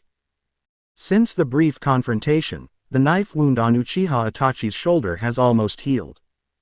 But every time he recalled the scene of the two fighting, he would feel confused. It just highlights the inexplicable thing. I don't know how I fell into the opponent's illusion, nor do I know the specific effectiveness of the opponent's illusion. When he came to his senses, he had already lost. And the most important thing is that the other party clearly had enough ability to take his life but still spared his life. It was so confusing that Uchiha Itachi had no idea what the boy was thinking. Wouldn't it be easier to gain his trust by giving his own head to Danzo? Why should I let myself go? He really couldn't figure out the answer to this question. Of course. These were just his inner thoughts. On the surface, he pretended to be calm and asked, what if he doesn't want to? Don't want to? Obito said in a cold voice, his pupils emitting a scarlet light. Then there is no need for him to live in this world. Okay. Uchiha Itachi nodded decisively and decided to watch the masked man die. Obito, what is your intention in calling Itachi? Not long after Uchiha Itachi left, Black Zetsu emerged from the wall and asked with a confused expression, you should know clearly. This guy is only a temporary compromise. He has never been on our side. Humph, so what? Obito, who had a yellow background with black patterns on his face, turned his gaze to Black Zetsu and said in a flat voice, my goal is to let him see the consequences of not obeying us. What disobedience? Heiju was stunned for a moment, his eyes widened. Are you talking about Shaolin Yifeng? That kid didn't seem to say he wouldn't obey us, did he? If he really wanted to obey, he should have agreed directly before. Obito raised his head and said in a cold voice, but his answer is to have a face-to-face meeting. Is he worthy of it? Obito, I don't think you should bring personal grudges into this. Black Zetsu said earnestly. Shut up. Obito looked at him coldly and said calmly, pay attention to your duties, Black Zetsu. I don't need you to tell me what to do. After he finished speaking, he turned around and went back to his room. Black Zetsu looked at his departing back and couldn't help but twitch the corners of his mouth. Wasted. The character of Obito is really ruined. He doesn't care about the plans and great cause of the Eye of the Moon, he just wants to take revenge on his own. In contrast, it seemed to like Shaolin Yifeng more and more. It's a pity that this guy's last name isn't Uchiha. And many more. Black Zetsu suddenly thought of a possibility. Perhaps without the Sharingan they could also cooperate in another form. Tsunade's old house. Thank you for the treat. I'm full. Yifeng put down the bowl and chopsticks in his hand and spoke in a gentle voice. Tell me your opinion, brat. Tsunade had already had a few drinks by this time, and her cheeks were slightly tipsy. How is my Shizun's cooking skills? It has great color, aroma and taste, an excellent masterpiece. Yifeng praised pertinently. You're too kind, junior brother Yifeng. Jingyan raised the corners of her mouth, looking very happy. Junior brother. Tsunade glanced back and forth between the two of them, with a puzzled look on her face. You two should have just met. When did your relationship become so good? Yifeng-kun and I are both students of Lady Tsunade, so we can be considered senior and junior sisters, right? Shizun explained softly. Don't make any mistake, Shizun. Tsunade snorted lightly, and said with disdain, you are my direct disciple, and this little brat has not even started yet. If I find out that he has no talent in medical ninjutsu, he won't even be considered a student. Lady Tsunade. Shizun opened her mouth, wanting to say a few good words for Yifeng. She really had a good impression of the young man in front of her. Although he was young, Yifeng was very gentle and mature. She felt very comfortable communicating with him, and there was no generation gap as she had originally thought. She would be very happy if such a person could become her junior fellow apprentice. Teacher Tsunade is right. Yifeng interrupted what Shizun was going to say and said calmly, if I really don't have enough talent, it would only be a waste of everyone's time if I forced myself to learn it. You do have some self-awareness. Tsunade looked at him with a surprised expression. I have enough confidence in myself. I will definitely learn it. Yifeng smiled casually, gently but arrogantly, moreover, I will learn faster and better than most people. Tsunade was stunned for a moment, and suddenly a subtle sense of identification arose in her heart. I always feel that this boy is not joking, he is telling the truth. He can definitely learn medical ninjutsu, and he should learn faster and better than others. After feeling it, I felt that this sense of identity was a bit strange. Why? Why did she think so? Just because this kid was good looking. Suddenly remembering what the other party had said before, the man who wants to become the fifth Hokage, Tsunade couldn't help but curl her lips. No matter how good looking it is, it's just a kid, and I'm afraid its fur hasn't even grown fully yet. I believe in you, Yifeng-jun. Jingyan was not as calm as her teacher and was instantly infected by the other party's confidence. Humph, anyone can talk. Tsunade poured herself another glass of wine, drank it all and said, the key is whether you really have the ability, kid. If Teacher Tsunade is not busy, we can start now. Yifeng said with a smile. Shizun, teach him the secret of the palm immortal technique. Tsunade glanced at her apprentice and snorted coldly, if this little brat of yours can learn it in one night, I will admit it. 5 minutes. Yifeng stretched out 5 fingers and said calmly, just give me 5 minutes, Lady Tsunade. Now not only Tsunade, but even Shizun widened her eyes with disbelief on her face. Learn the palm immortal technique in 5 minutes. This is simply an international joke. Although it is the most commonly used medical ninjutsu, its difficulty is of the actual, A-level, standard. Even with Tsunade's talent and the guidance of a famous teacher, it still took her a whole night to master the key points. This young man in front of me actually boasted that he could learn it in 5 minutes.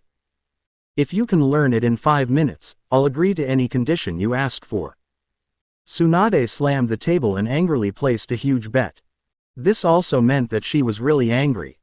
To be fair, she admired the young man in front of her. Although he said that the other party was cunning and daring, he was very optimistic about his ability to hide his shortcomings and his ability to remain calm in times of crisis. Even though the arrogance and self-confidence he had shown before, she felt that it was the character that a young person should have, and it was a serious plus. But it's okay for young people to be confident, but blind arrogance will make people dislike them.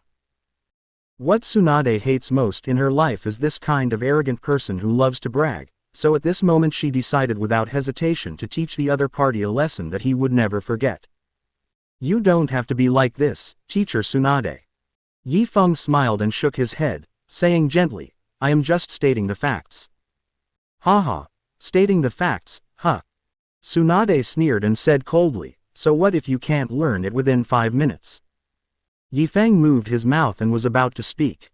Open black lens bracket shoes. Close black lens bracket. 1.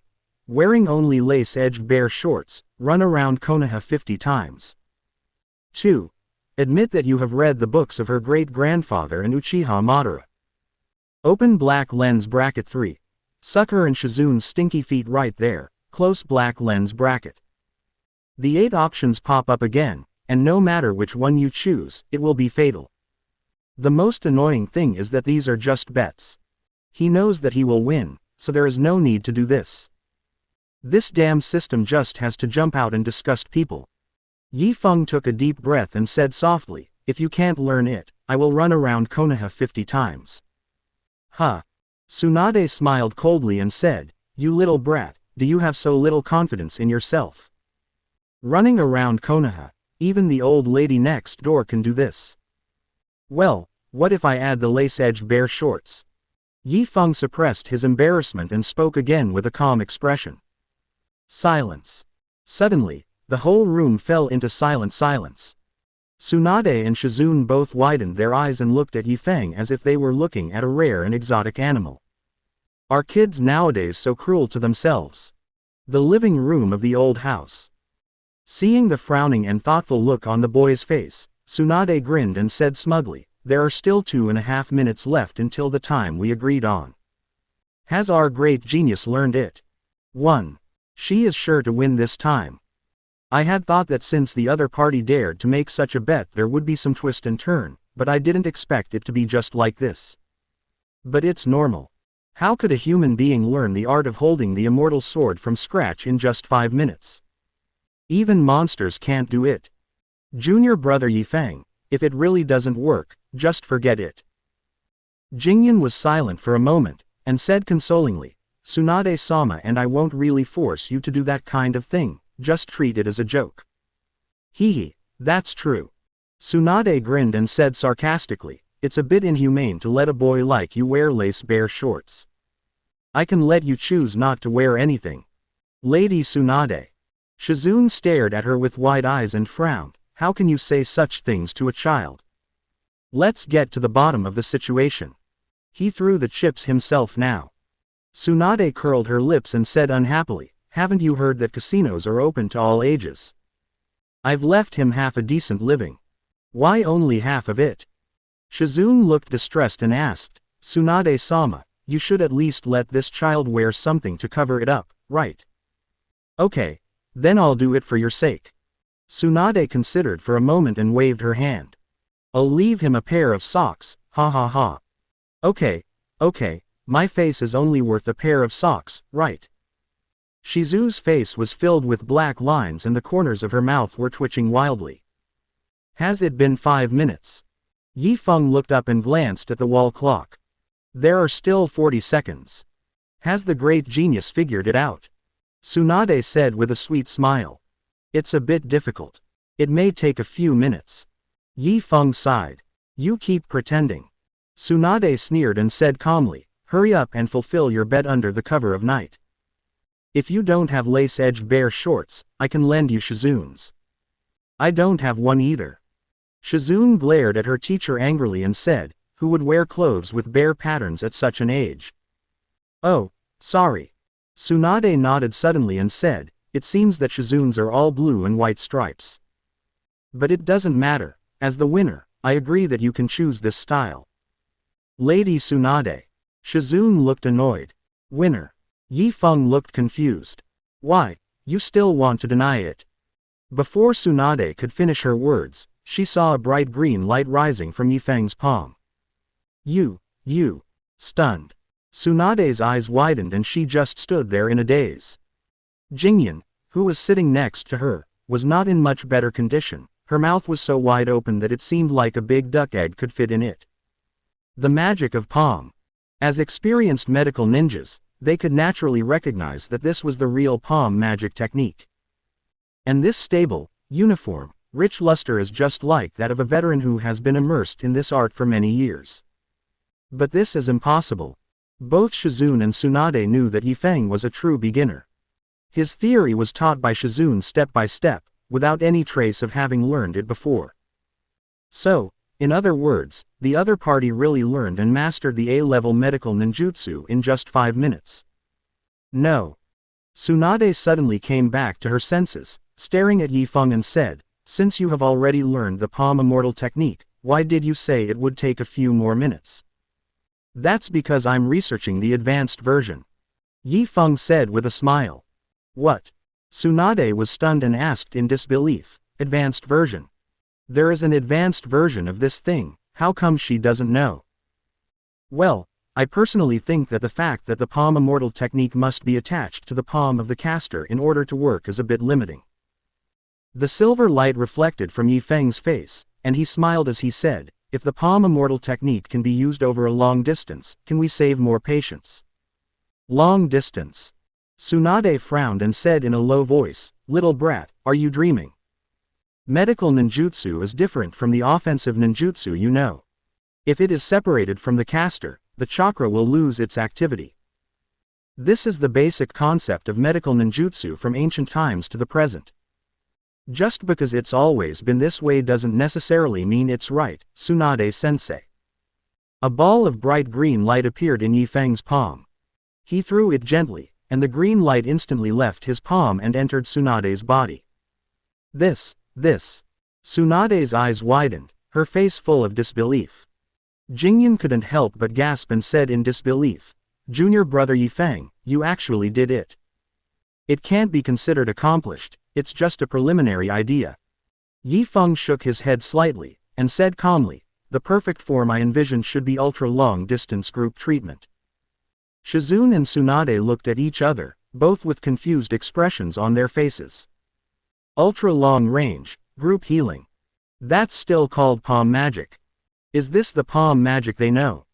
Tsunade couldn't say at this point that the kid was dreaming. Judging from the miracles he had created time and again, maybe he could really do it. But she couldn't imagine what the scene would be like. Monster. No matter how hard she tried to say it, Tsunade had to admit in her heart that this little brat was a real monster. I'm afraid it won't be long before a figure like her great-grandfather appears in Konoha again. No, it is very likely that he will even be more powerful than her great-grandfather. This is really incredible. Tsunade, who was immersed in her sigh, was interrupted by Shizune, and her bright brown eyes looked at her disciple. You must have lost, right? Shizune asked tentatively. You're so talkative. Tsunade glanced at her in dissatisfaction, took a breath and said, but I've always been willing to accept defeat. Little brat, tell me what you want. Yifeng wanted to be generous and say, that's not necessary, but the Gooba system jumped out again to show its presence. Open black lens bracket choose. Close black lens bracket. Open black lens bracket 1. Say you want to ride a big horse around the house, close black lens bracket. 2. Let Tsunade cooperate with your experiment and use the conscience multiplication technique on her. Open black lens bracket 3. Take off your zebra print boxer shorts and let Tsuna put his gloves on your head and call you daddy, close black lens bracket. Damn, is this some kind of punishment play? The corners of Yi Feng's mouth twitched fiercely. Can't this damn system do something from the human world? The third option is to just pass it. If you choose it, you will probably die a miserable death. He made a choice between 1 and 2, and discarded 2 without hesitation. Goddamn conscience super multiplication technique. Tsunade's conscience is already super model enough. Continue to super multiply. Do you want to see the human body explode? While complaining madly in his heart, Yi Feng pretended to be calm on the surface and said, I want to ride a big horse.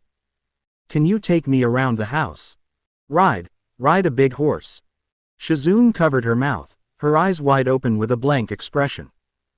Tsunade's face was as black as the bottom of a pot, and the corners of her mouth twitched violently. Open black lens bracket. Congratulations on obtaining the seeds of the tree of life. Close black lens bracket. Seeing the reward prompt pop up, Yi Feng breathed a sigh of relief and said, Sorry, Teacher Tsunade. I was just joking, don't take it seriously. Bang. Tsunade slammed the table and shouted angrily, You little brat, do you think I can't afford to lose?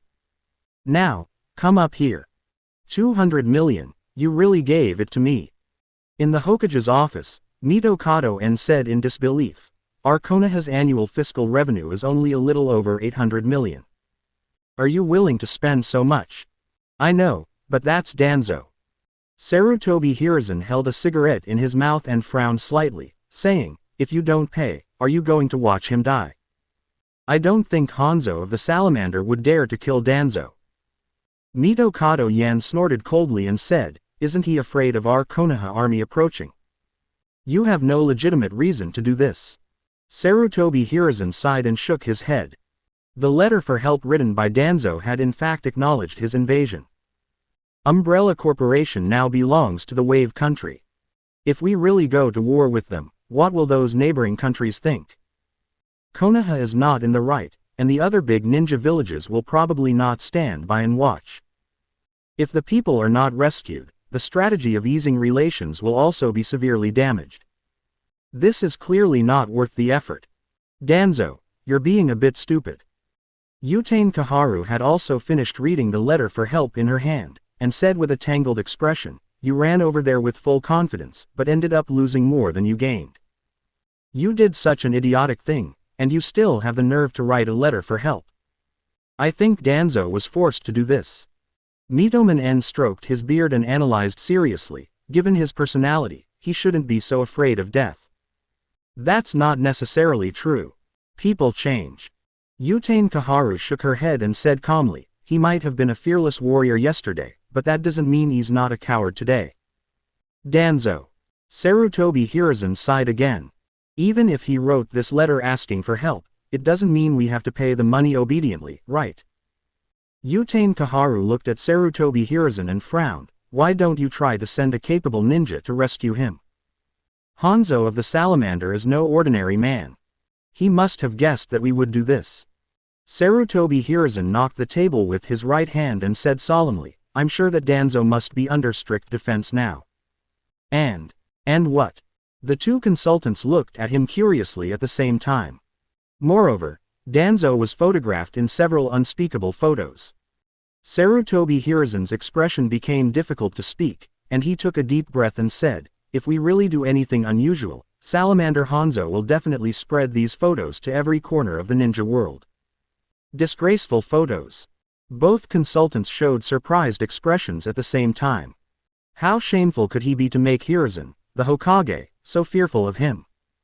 Sarutobi Hiruzen did not hide the truth from his two old friends. He opened the drawer and placed the photo in front of them. You can see for yourselves. Hiss. Just as Sarutobi Hiruzen expected, the two advisors gasped when they saw the first photo. Their friends. The man known as the Dark of Konoha was posing in front of the camera in a revealing bunny girl costume. Who the hell can stand this? This is simply insulting. It's so immoral. This old man, Hanzo, is also a famous figure in the ninja world. How could he do such an immoral thing? It's despicable. It's really despicable. Yutane Kaharu and Mito Kato-en both cursed with red faces. Now that things have come to this, I think paying the compensation is the best option. Sarutobi Hiruzen slowly stood up and said calmly. That's it for today. We'll talk about it when Danzo comes back. It is good. It can only be The two consultants who responded emotionally nodded frustratedly. The night is getting darker and the stars are dotted. Sarutobi Hiruzen let out a breath and looked at the stars in the sky after leaving the Hokage's office. He regrets it now. I really shouldn't have indulged Danzo all this time, to the point where it has become like this. If Tobirama-sensei saw all this, he would definitely be very disappointed. He sighed and shook his head, then turned his gaze to the brightly lit old house on the side of the street. Is Tsunade still awake? As a teacher, should I have a good talk with her and try to keep her in Konoha? Thinking this in his heart, Sarutobi Hiruzen walked towards the old house. Suddenly, my eyes caught a glimpse of an extremely strange scene. His arrogant disciple Tsunade was actually crawling on all fours at this time. A handsome young man wearing black framed glasses was sitting on her back like riding a horse. This. Sarutobi Hiruzen was so frightened that the pipe in his mouth fell to the ground with a dull bang. Tsunade and the boy also looked over at this time, and the scene suddenly fell into a strange silence. Wave Country, Breeding Farm. 9948, these feeds are for you. The dark-skinned sturdy man walked up to Danzo with a bucket and patted his shoulder naturally. Remember to feed them in batches, don't feed them so much at once. Danzo had a gloomy face and did not reply. He looked at the white pigs in the pigpen in front of him with a slight twitch in the corners of his mouth. 9948 is his code name. Every prisoner here has his own code name. Danzo doesn't like it, just like he doesn't like the labor reform policy implemented by the Umbrella Corporation. After all, he is an elder of Konoha and advisor to the Hokage, but he was sent here to feed pigs. Is there still law here? Are there any laws? It is simply a trampling on his personality and dignity. Anger. Danzo's anger at this moment was beyond words. He clenched his fists and wanted to destroy everything in front of him. It was not until he saw the chakra suppressor on his hand that he began to wilt like a frost-bitten eggplant. He took a deep breath, picked up the feed bucket with both hands and prepared to start working. 9948, come here first. The dark-skinned strong man suddenly ran over from not far away and pulled up his sleeve. We'll feed the pigs later. Now there is a very important problem that needs your help. Let go first. Danzo waved his sleeves and said in a cold voice, if you have any problems, just tell me. The calico sow next door is about to give birth, but her body is too fat and it seems a little difficult for her to do so. Zhuang Han said anxiously. Danzo was stunned for a moment, frowned and said, what does that have to do with me? Since you are an elder of Konoha, you must be a very knowledgeable person, right? The strong man scratched his head and said intermittently, can you think of a way to help our three-flowered sow deliver a baby? You bastard, you actually asked me to deliver a sow. Danzo pointed at his nose, his eyes widened. What do you mean, you can't do it?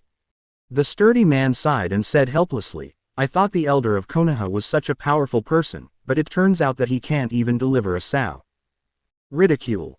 This wave is simply a naked mockery. It would be fine if it was that old bastard Hanzo who mocked me, but why do you, a mere farmer, have the right to do so? Danzo suddenly became furious and said angrily, how dare you? Who said I can't do it? The night was dark. The lights in Konoha's underground base were still bright. Does it feel good to ride on Big Sister Tsunade? Looking at Yifeng fiddling with the communication device in front of him, Kushina sat on the desk next to him, resting her white and smooth feet on his thighs and said, do you have a strong sense of accomplishment? Stop it. Yifeng glanced at her and said speechlessly, except for stiffness, there is nothing else. Oh, really not? Kushina curled her lips and moved her feet up along his thighs. That's the soft and fragrant body of a big sister, unlike our ghost bodies that have no sense of participation.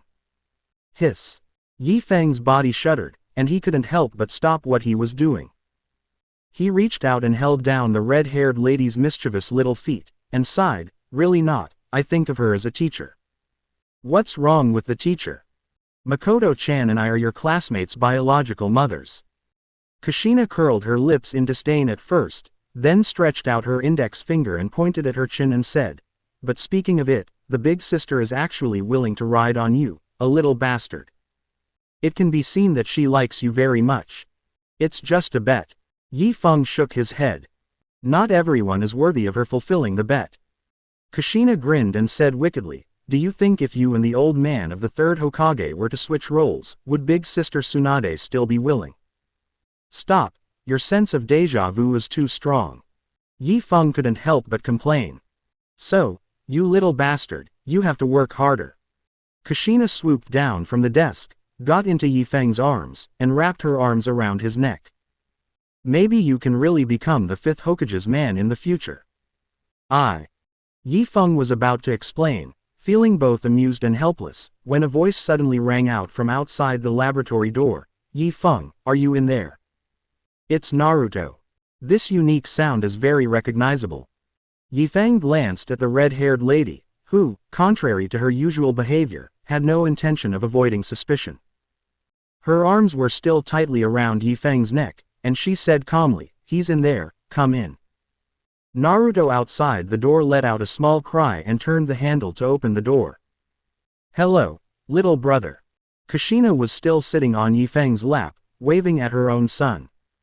"Nice to meet you, my name is Uzumaki Kushina." Naruto was stunned when he saw the two people hugging each other. He was a little confused.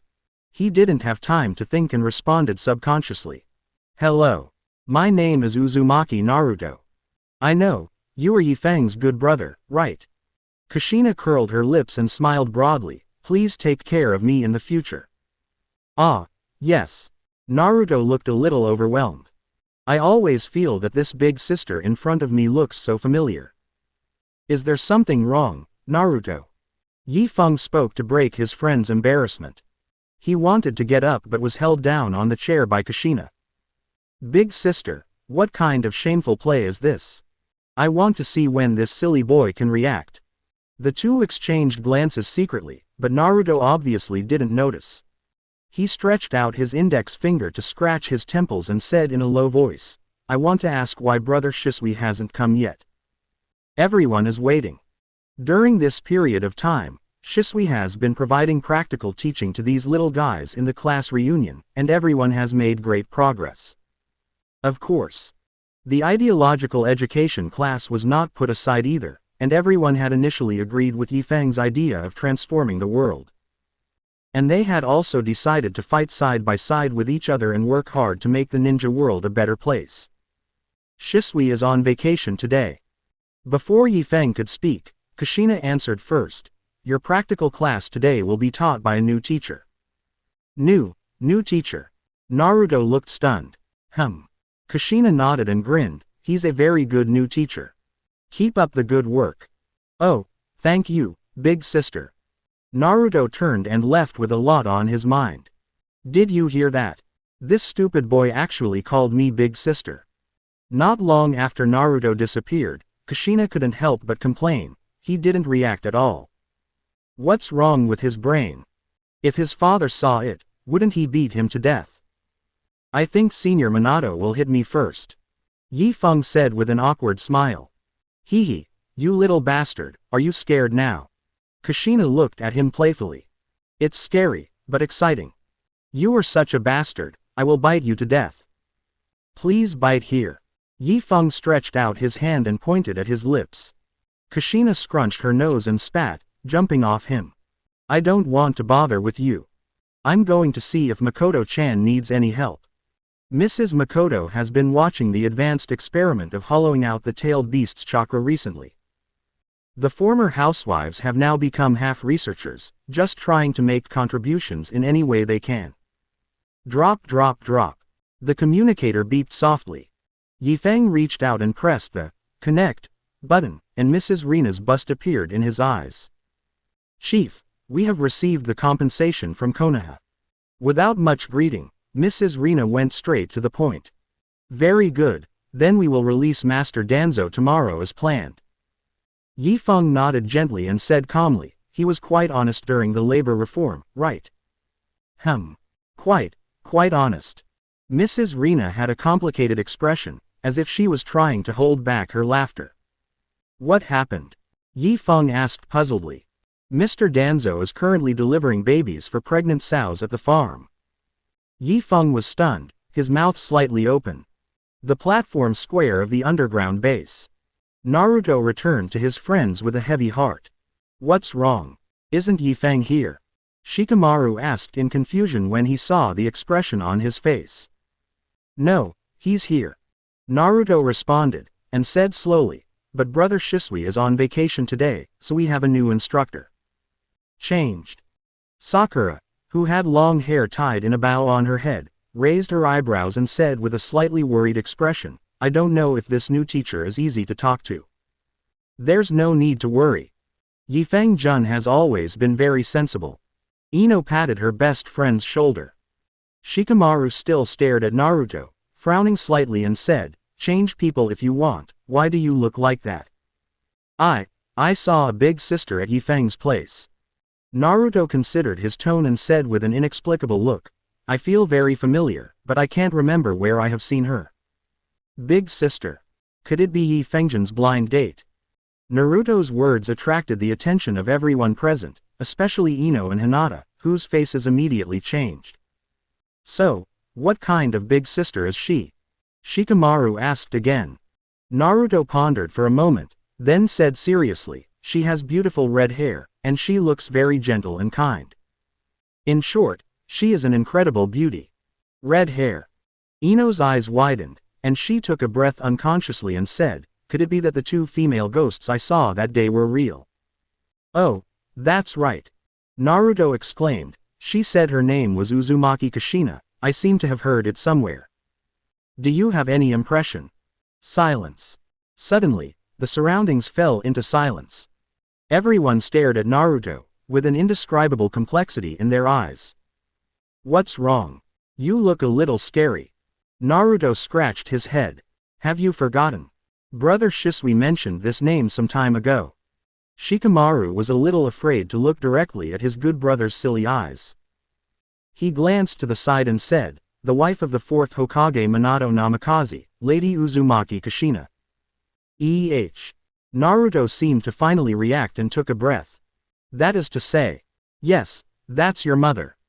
Sasuke's mouth twitched slightly, and he looked at Naruto with a sense of sympathy. This Yi Feng is really fucking irrelevant. My mother. Naruto pointed at his nose, his eyes widened. That beautiful red-haired sister is my mother. How is this possible? Isn't she already?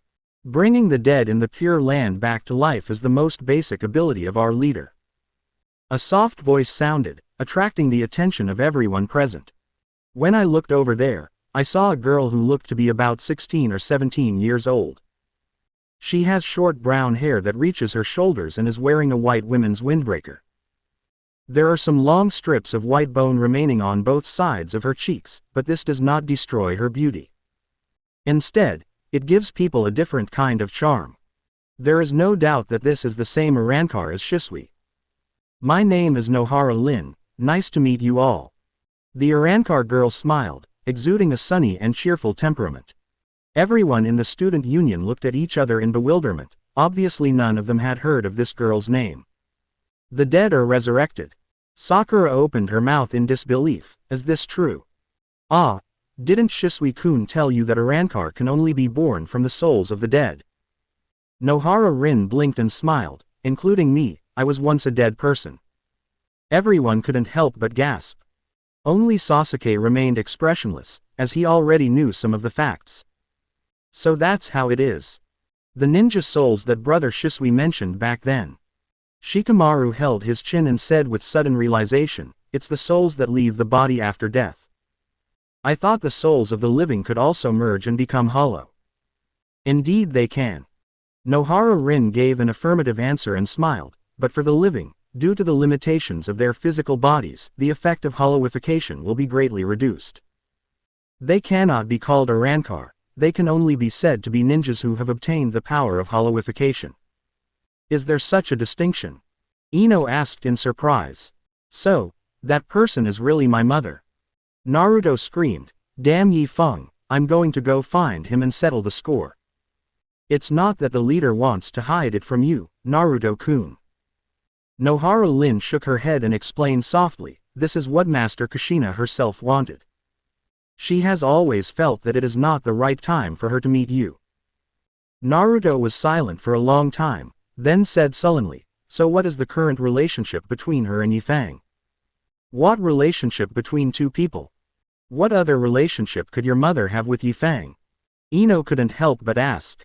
Ahem, let them tell you themselves. Nohara Lin coughed twice in embarrassment and interrupted, it's not my place to comment on matters of the heart. It seems like nothing is said, but this attitude is enough to explain a lot. Ino was completely stunned and involuntarily gasped. Matters of the heart. Naruto's mother and Yifeng. Oh my god. My love rival is actually the fourth Hokage's wife. No, are you making trouble? This is the dream rival I never thought of. Can I really win? Sasuke also felt fucked up. I thought the relationship between my mother and Yifeng was outrageous enough, but I didn't expect there was another expert here. What is this, a love triangle between two mothers and their son's classmate? Everyone, the training is about to begin. Nohara Lin walked onto the large platform in the center and gently tapped the side border with her right hand. Click. 5 glowing pillars rose up, painting the entire area blue. You want to enter the arena? Shikamaru looked at his friend step forward and asked with a puzzled look on his face, aren't you going to ask Yifeng for clarification? What are you asking? Naruto sighed and shook his head, didn't you hear what Nohara-sensei said? It's a matter of feelings. I don't understand what feelings are either, and I always feel that asking will only cause more trouble. No, your father's side. If Yifeng and my mother really want to be together, how can I stop them? Besides, I have never met my father. Ah, this. Shikamaru was stunned and speechless for a moment. This is the truth, but it always feels a bit weird. My mother is having an affair with a classmate, and I always feel a very subtle sense of déjà vu. This is usually a plot that only appears in comics, right? That guy Yifeng is really committing a sin. Awkward laugh. Listening to the conversation between the two, Yifeng, who was sitting in the research room, smiled stiffly. At this moment, a series of red dots lit up on the monitor next to him. Yifeng looked over, raised his eyebrows slightly and said, is he here? After thinking for a moment, the figure suddenly disappeared from the spot. Konoha, Nanga Shrine. As soon as Heibaiju emerged from the ground, he saw a young man in white clothes appear in front of him. Good evening, Senior Ju. Yifeng smiled and said in a gentle tone, you came earlier than I thought. Have you been waiting here all this time? Black Zetsu said in a hoarse voice, grinning, very good, I like people who are punctual. I wonder what advice you have for me? Yifeng asked with a smile. I'm here to tell you a piece of news. The Uchiha Madara who wants to win you over for cooperation is not actually Uchiha Madara himself. Black Zetsu smiled coldly and said, besides, he is now ready to take your life. How could this be? Yifeng pretended to be surprised, his eyes wide open, and asked, I don't think I have provoked this Lord Ban. Humph. I've already told you that, that's not Uchiha Madara himself. Black Zetsu sneered arrogantly, and said, he's just a pawn of the real Uchiha Madara, a fool who fantasizes about bringing his lover back to life. Is it really like this? Yifeng gasped. You should know a lot about Konoha's history, right? You even know about this little-known woman named Nohara Rin. Black Zetsu struck while the iron was hot and said calmly, then you should have heard of the name Uchiha Obito. Could it be that? That's right. The current Uchiha Madara is the hero of Konoha who should have died. He is far inferior to the real Madara. And the woman he loves is Nohara Rin, and you actually want to reincarnate her right in front of him. If that's the case, then it's indeed my fault. Yifeng sighed. You don't have a chance to apologize anymore. Obito is determined to kill you now. Black Zetsu smiled gloatingly and said, besides, he has someone send Nohara Rin's body to him. You can't use this as a talisman even if you want to. Please teach me, Senior Ju. Yi Feng lowered his head with a sincere look on his face. It's very simple, as long as you are willing to stand on my side. Black Zetsu was very satisfied with the other party's attitude, and said with a curved mouth, when I need it, help me to reincarnate someone. The next morning, Yi Feng, neatly dressed and with a long sword hanging from his waist, came to the eastern training ground of Konoha.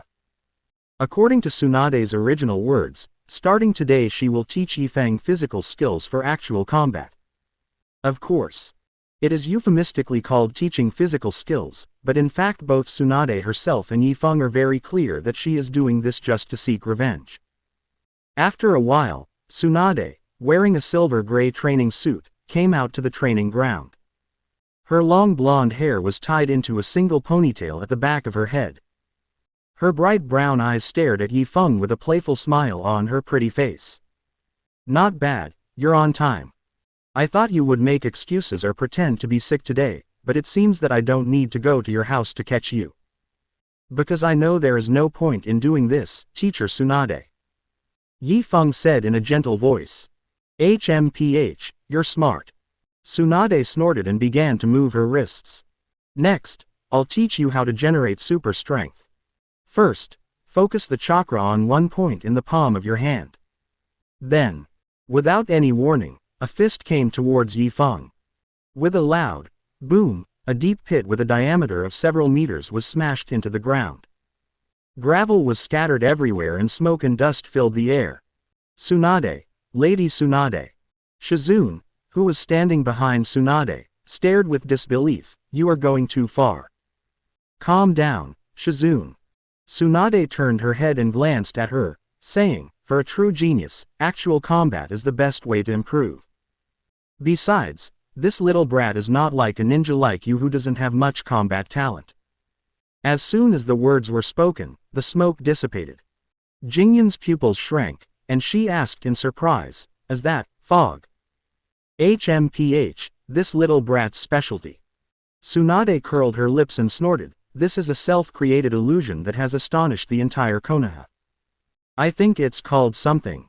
Mirror Flower Water Moon. Yi Feng's voice suddenly sounded, and his figure appeared from Tsunade's side. Its name is Mirror Flower Water Moon. When? Shizune exclaimed unconsciously. Swish. The sharp blade flashed, drawing a gorgeous arc in the air. Even Tsunade could only avoid the attack and jump back to dodge. Have you learned the three-moon dance from my second grandfather? You were really good at giving people surprises. With your current strength, even an ordinary Jonin can't be your opponent, right?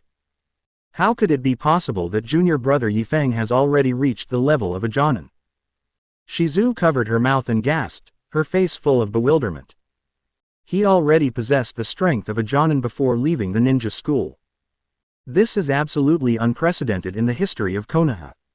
But when he thought about how his junior fellow apprentice took only 5 minutes to learn the palm immortal technique, and even improved it, it didn't seem necessary to be so shocked that he had the strength of a Jonin. I feel that I still have room for improvement, Teacher Tsunade. Yi Feng remained neither humble nor arrogant, and his tone was gentle. Excessive modesty can turn into showing off. Tsunade was a little unhappy with his attitude, frowning and saying, don't you think your attitude can sometimes be annoying?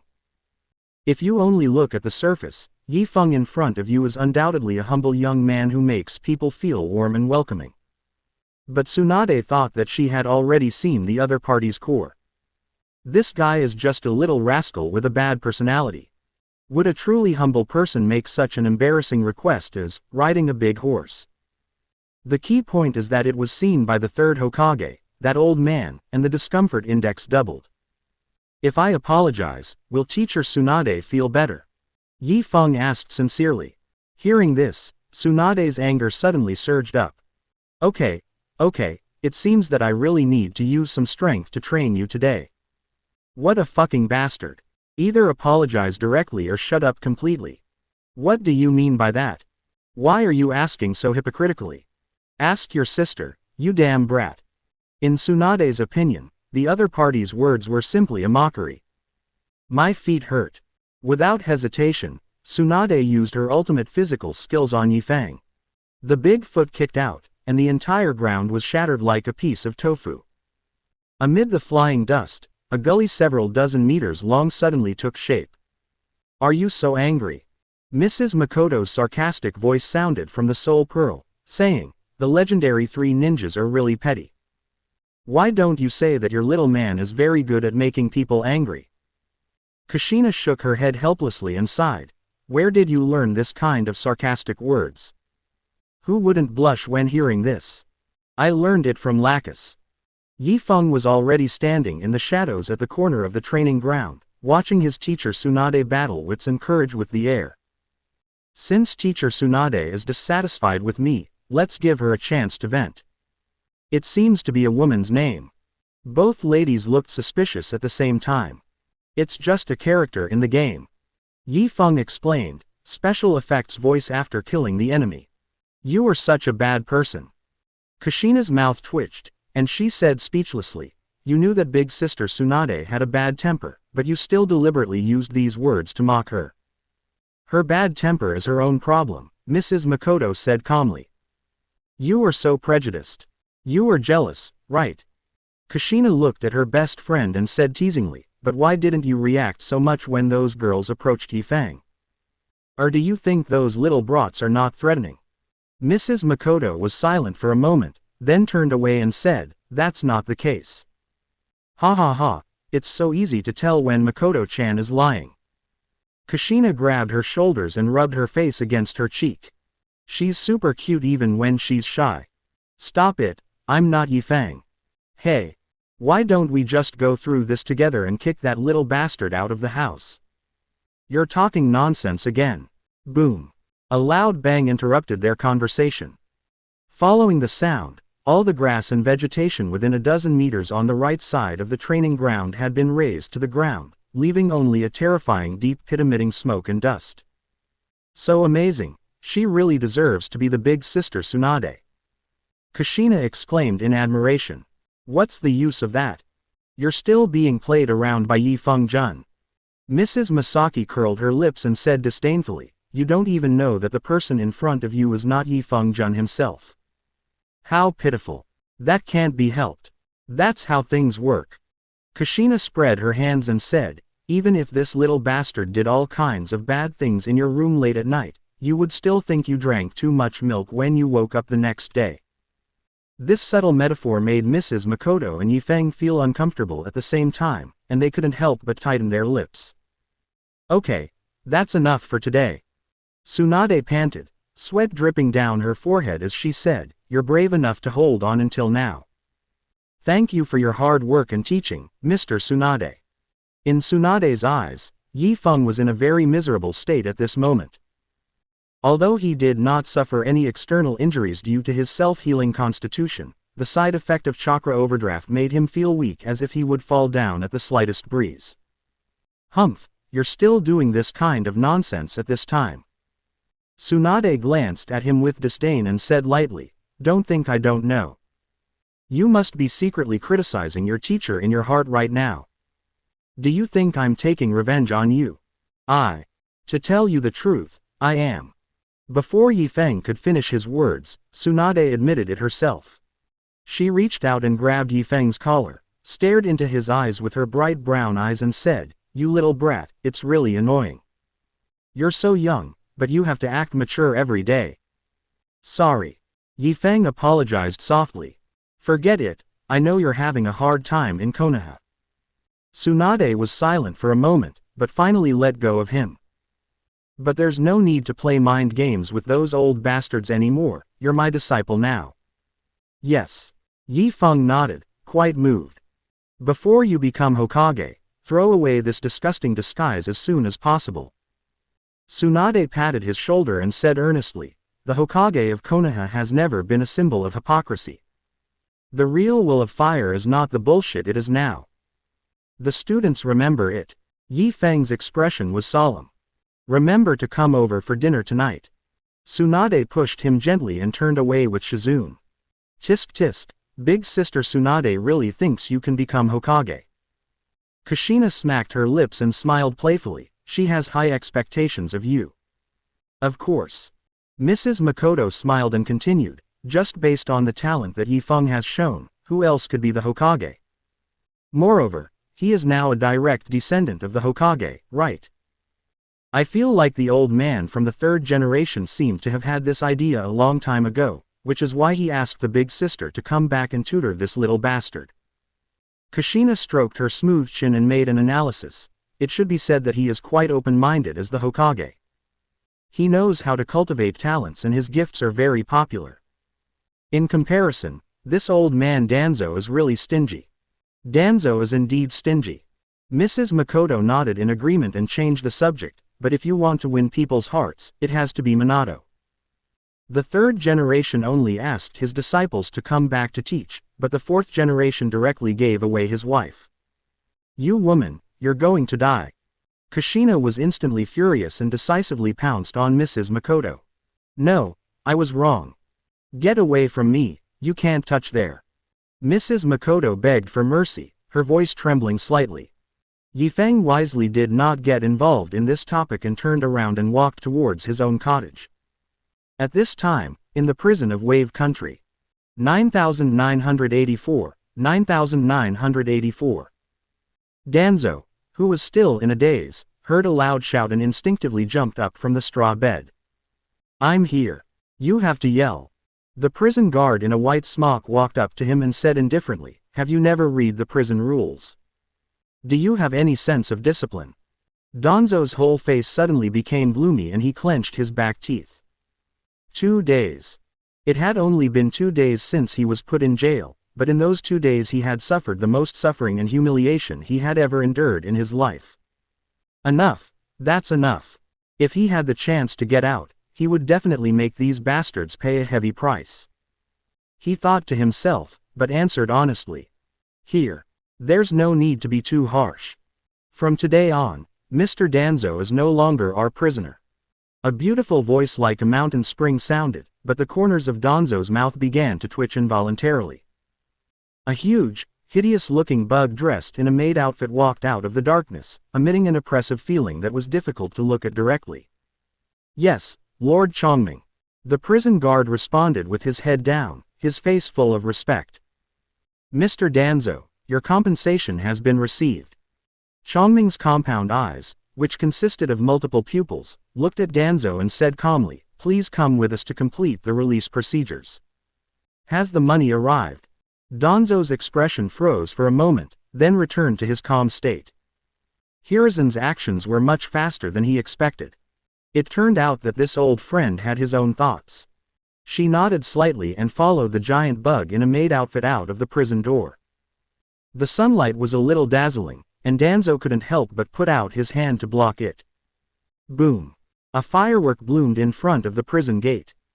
A dozen employees in white uniforms were beating drums and gongs, and a few were holding a huge banner that read, Farewell to Mr. Shimura Danzo, a good friend of the Umbrella Company, returning to Konoha.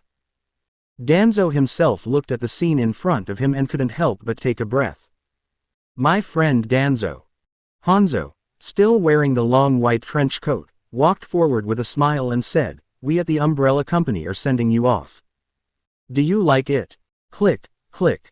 The spotlights were flashing, and several young men who looked like reporters were holding up cameras to capture the scene before them. Stop. Danzo raised his hands to cover his face and shouted, get them out of here. He now has a stress reaction to things like taking pictures, which reminds him of the unpleasant night the day before. Ha ha ha, my friend is just too shy. Hanzo ignored him and dragged him to a built platform. This is a farewell gift from our Umbrella Company. You must accept it. Danzo took the golden round plate handed to him by the other party, took a look at it, and the corners of his eyes couldn't help but twitch violently. Front of the round plaque. Presented to Mr. Danzo, a close friend of the Umbrella Corporation who donated 200 million in funds free of charge. The reverse side of the round card. Friendship is the greatest wealth in life. Damn it, this is too much. Danzo's eyes were almost flushed when he looked at the round card. Where did BYD's Hanzo learn this way of playing pranks on people? God, I am your best friend. Was that a free donation? Friendship is the greatest wealth in life. Making me wear those cheesy clothes, is this how you treat your old friend? Taking a deep breath, Danzo certainly didn't dare to turn hostile on the spot. The gap in strength is too great, and turning against each other now is equivalent to continuing to give money to the other party. But even if he didn't turn hostile, it didn't mean that Danzo would be able to bear this, and he immediately said grimly, "We in Konoha will remember this matter." After saying that, he flicked his sleeves and turned away. Hanzo was not angry at all, but still smiled and said, "Well, welcome to come again next time, my friend Danzo. I'm here." Danzo was so angry that his teeth were about to break, and he had to speed up and leave this sad place. 10% off. Hanzo, who was standing behind him, refused to give in and shouted at the top of his voice, "Come again next time, I'll give you a 10% discount." What the hell are you? At this moment, Danzo really wanted to turn around and die together with the other party. This bastard was really going too far. Okay. Looking at Danzo's livid face on the screen, Yifeng curled his lips slightly and said, "Hanzo-sama is now deeply ensconced in the essence of evil. I can imagine how uncomfortable Danzo-sama must be with this 10% discount. I learned that from you." Kushina, who was sitting next to him, peeled a slice of orange and stuffed it into his mouth. He used to be such an honest person, but he's been corrupted like this after just knowing him for a few days. "Mr. Hanzo, are you honest?" Yifeng's mouth twitched, feeling a little uncomfortable. At least he won't become the slut he is now, right? Kushina spread her hands and said, "Just looking at the things he said, I want to hit him. This only proves that Mr. Hanzo has a talent in this area. It has nothing to do with me." Yifeng chewed an orange and said vaguely, "You can't blame me, right? Let's not talk about other things. Just your skill of shifting the blame, others would need at least 10 years to learn it." Kushina rolled her eyes and said, "You just say that the other party is talented and you are completely blaming yourself. As the leaders grow older, so the followers grow older." Mrs. Makoto picked up a piece of cut pear with a fork and brought it to Yifeng's mouth. "Don't deny your ability to influence others, Yifeng. Not only Hanzo, but also your sister Nan, Mrs. Rina, and Kushina have been influenced by you to some extent.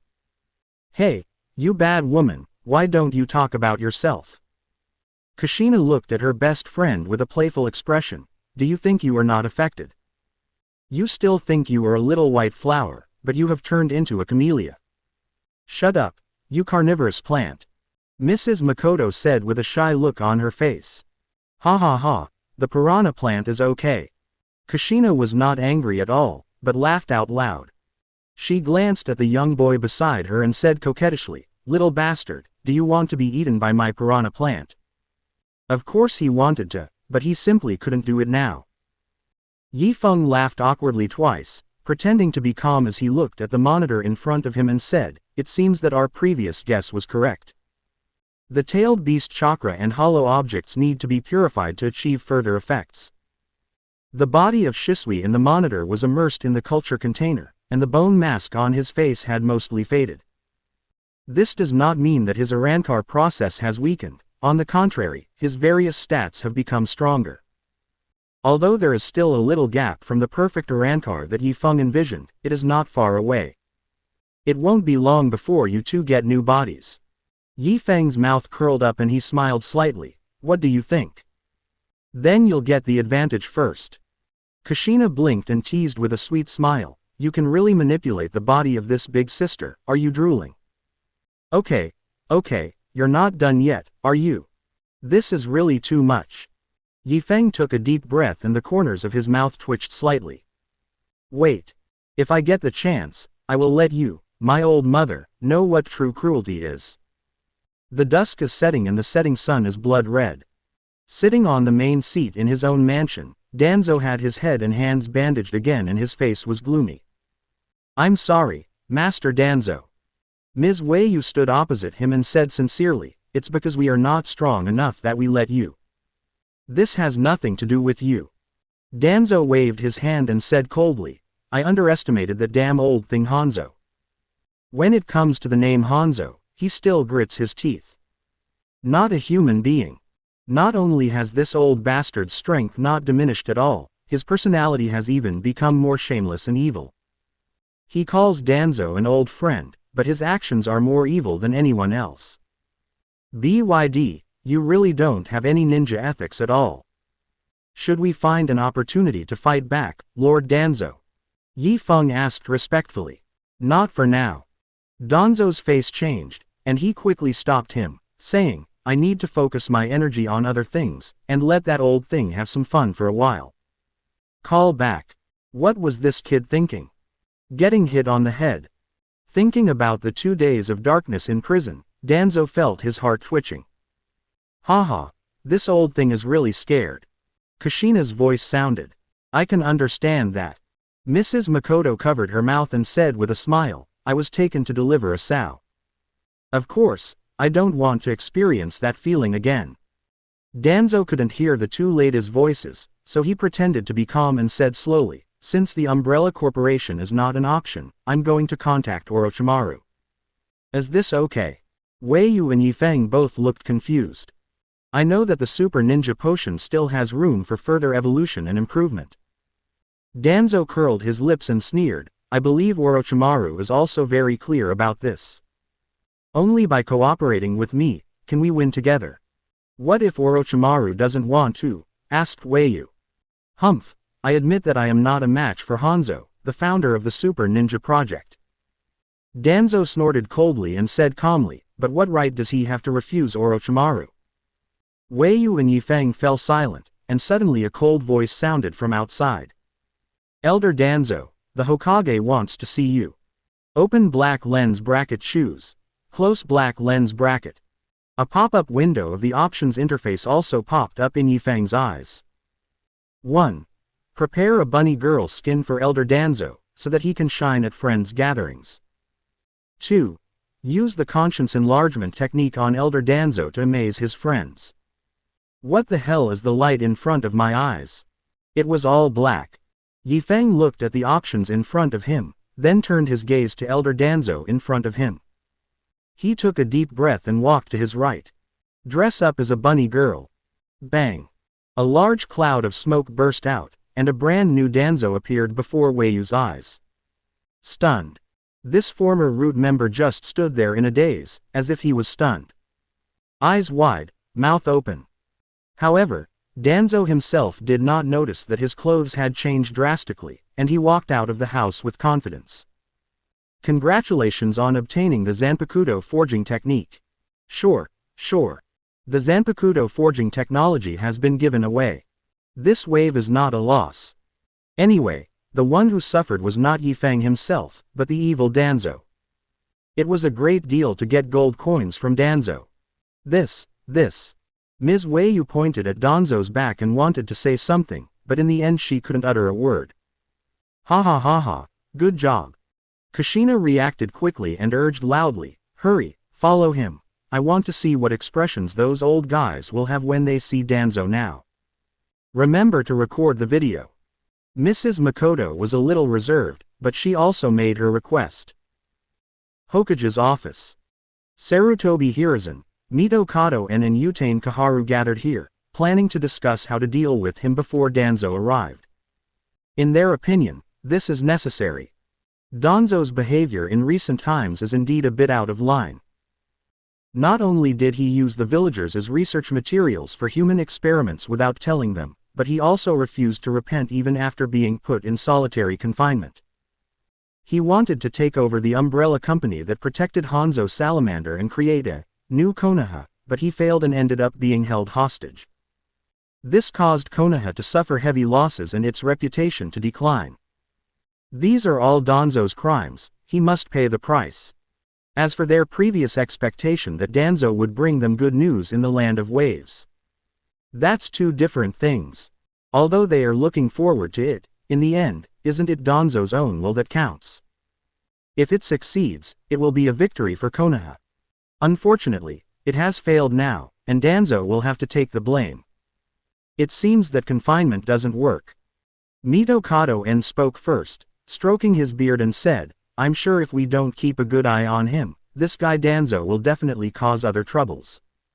Or maybe just lock him up in the dungeon. Utane Kaharu was silent for a moment, then suggested, just give him good food and drink, mainly to prevent him from causing trouble again. I don't think this is appropriate. Mitoman N shook his head and rejected it. Danzo is one of us after all, and he suffered such treatment in the Umbrella Corporation. I even doubt whether he is psychologically traumatized. He shouldn't be that fragile, right? Utane Kaharu said uncertainly, looking towards the Hokage at the desk. Hiruzen, what do you think? Keep him in confinement and send an Anbu team to set up defenses around his house. Sarutobi Hiruzen blew out a puff of smoke and said lightly, if he asks, just say it's to protect his safety. Yes, that's fine. I agree. The two consultants nodded. Hokage-sama. The Anbu member guarding the gate exclaimed, Elder Danzo is here. He's here, so why are you reacting so strongly? Utane Kaharu frowned and scolded, let him in. Click. The door opens. Danzo appeared in everyone's sight, wearing 2 rabbit ears on his head, a low-cut dress that exposed a large area of skin, and black fishnet socks on his legs. Silence. The whole office fell into silence. Mito Kato N, Utatane Kaharu, and Sarutobi Hiruzen all stared at him with their eyes wide open, incredulous. Why are you looking at me like that? Danzo frowned, touched his face and asked, is there something on my face? Ha ha ha, this is so funny. From these invisible perspectives, Kushina laughed with great joy, there's something on your face. I didn't expect that old man Danzo could also be humorous. If he saw what he was wearing now, he probably wouldn't be able to be funny anymore. Mrs. Makoto also smiled and said, maybe he would even commit suicide on the spot. Don't think that pest is so noble. I bet this guy will never commit suicide. Kushina chuckled and said with disdain, at most, he will be depressed for a period of time, and then he will return to the world again. You have figured out Elder Danzo's personality. You watch him perform every day, so you know what his personality is like. While the two ladies were talking, Sarutobi Hiruzen finally recovered from his shock and took a breath and said, Danzo, what are you doing? What's wrong with me? Danzo frowned and looked at him. Sure enough, he was traumatized by Hanzo of the Salamander. Mitoman N glanced at the leg hair sticking out of his mesh socks, his mouth twitching as he said, Danzo, don't give up on yourself. You're talking nonsense. Danzo got furious when the name was mentioned, and said viciously, I'm in prison but I'd rather die than surrender. It's just 2 days in prison, what's the big deal? You would rather die than surrender, so why did you write a letter for help? Utane Kaharu said expressionlessly.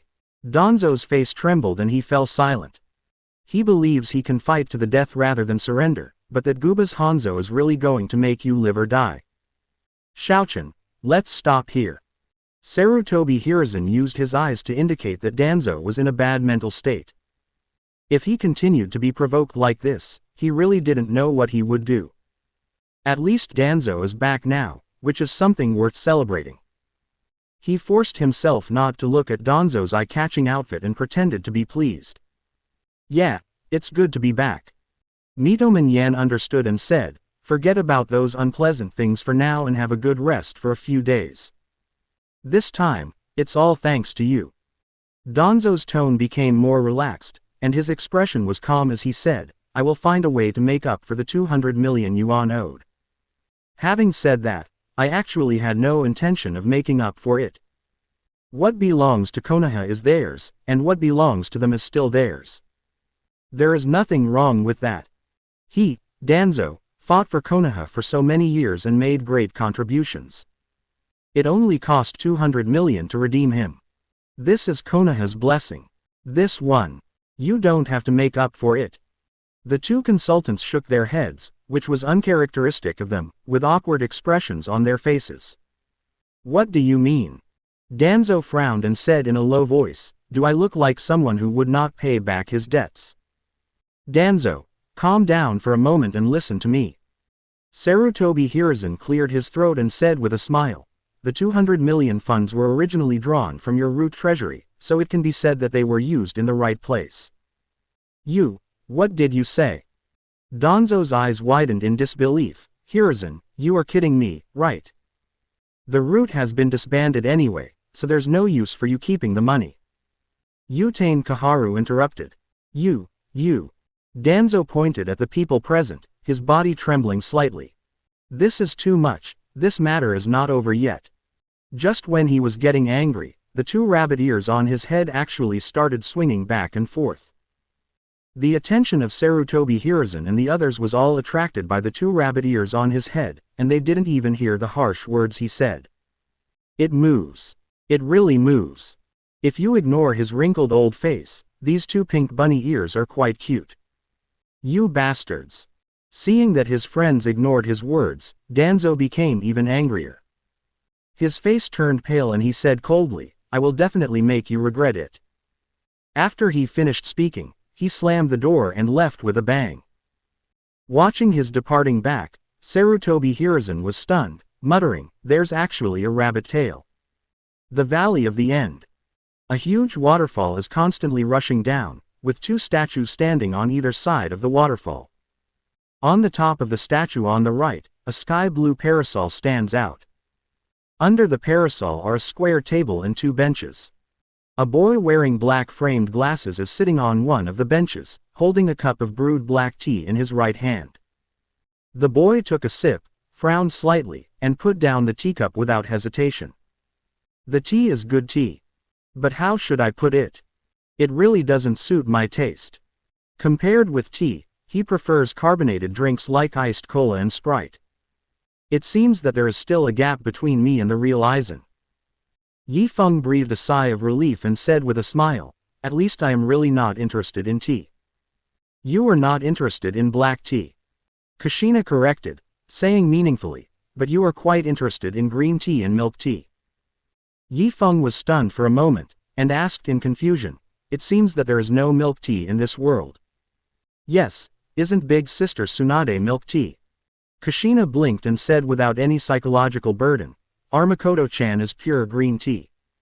You're scolding me in a roundabout way, right?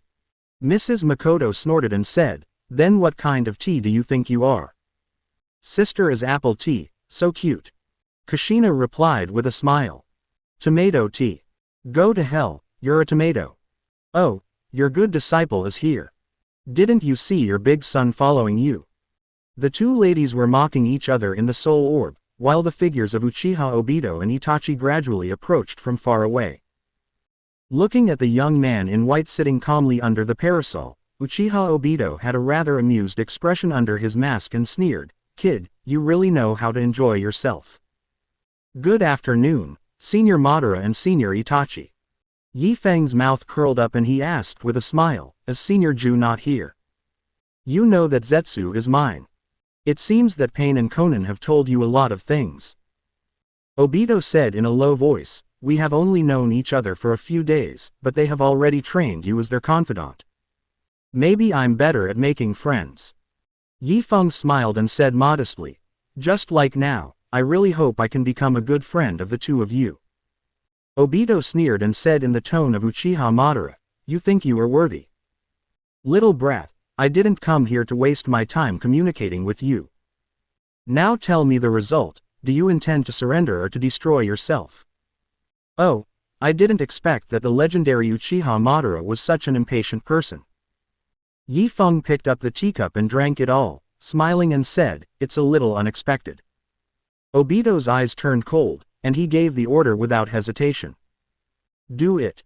Uchiha Itachi stood still, but at this moment a water explosion occurred under the waterfall.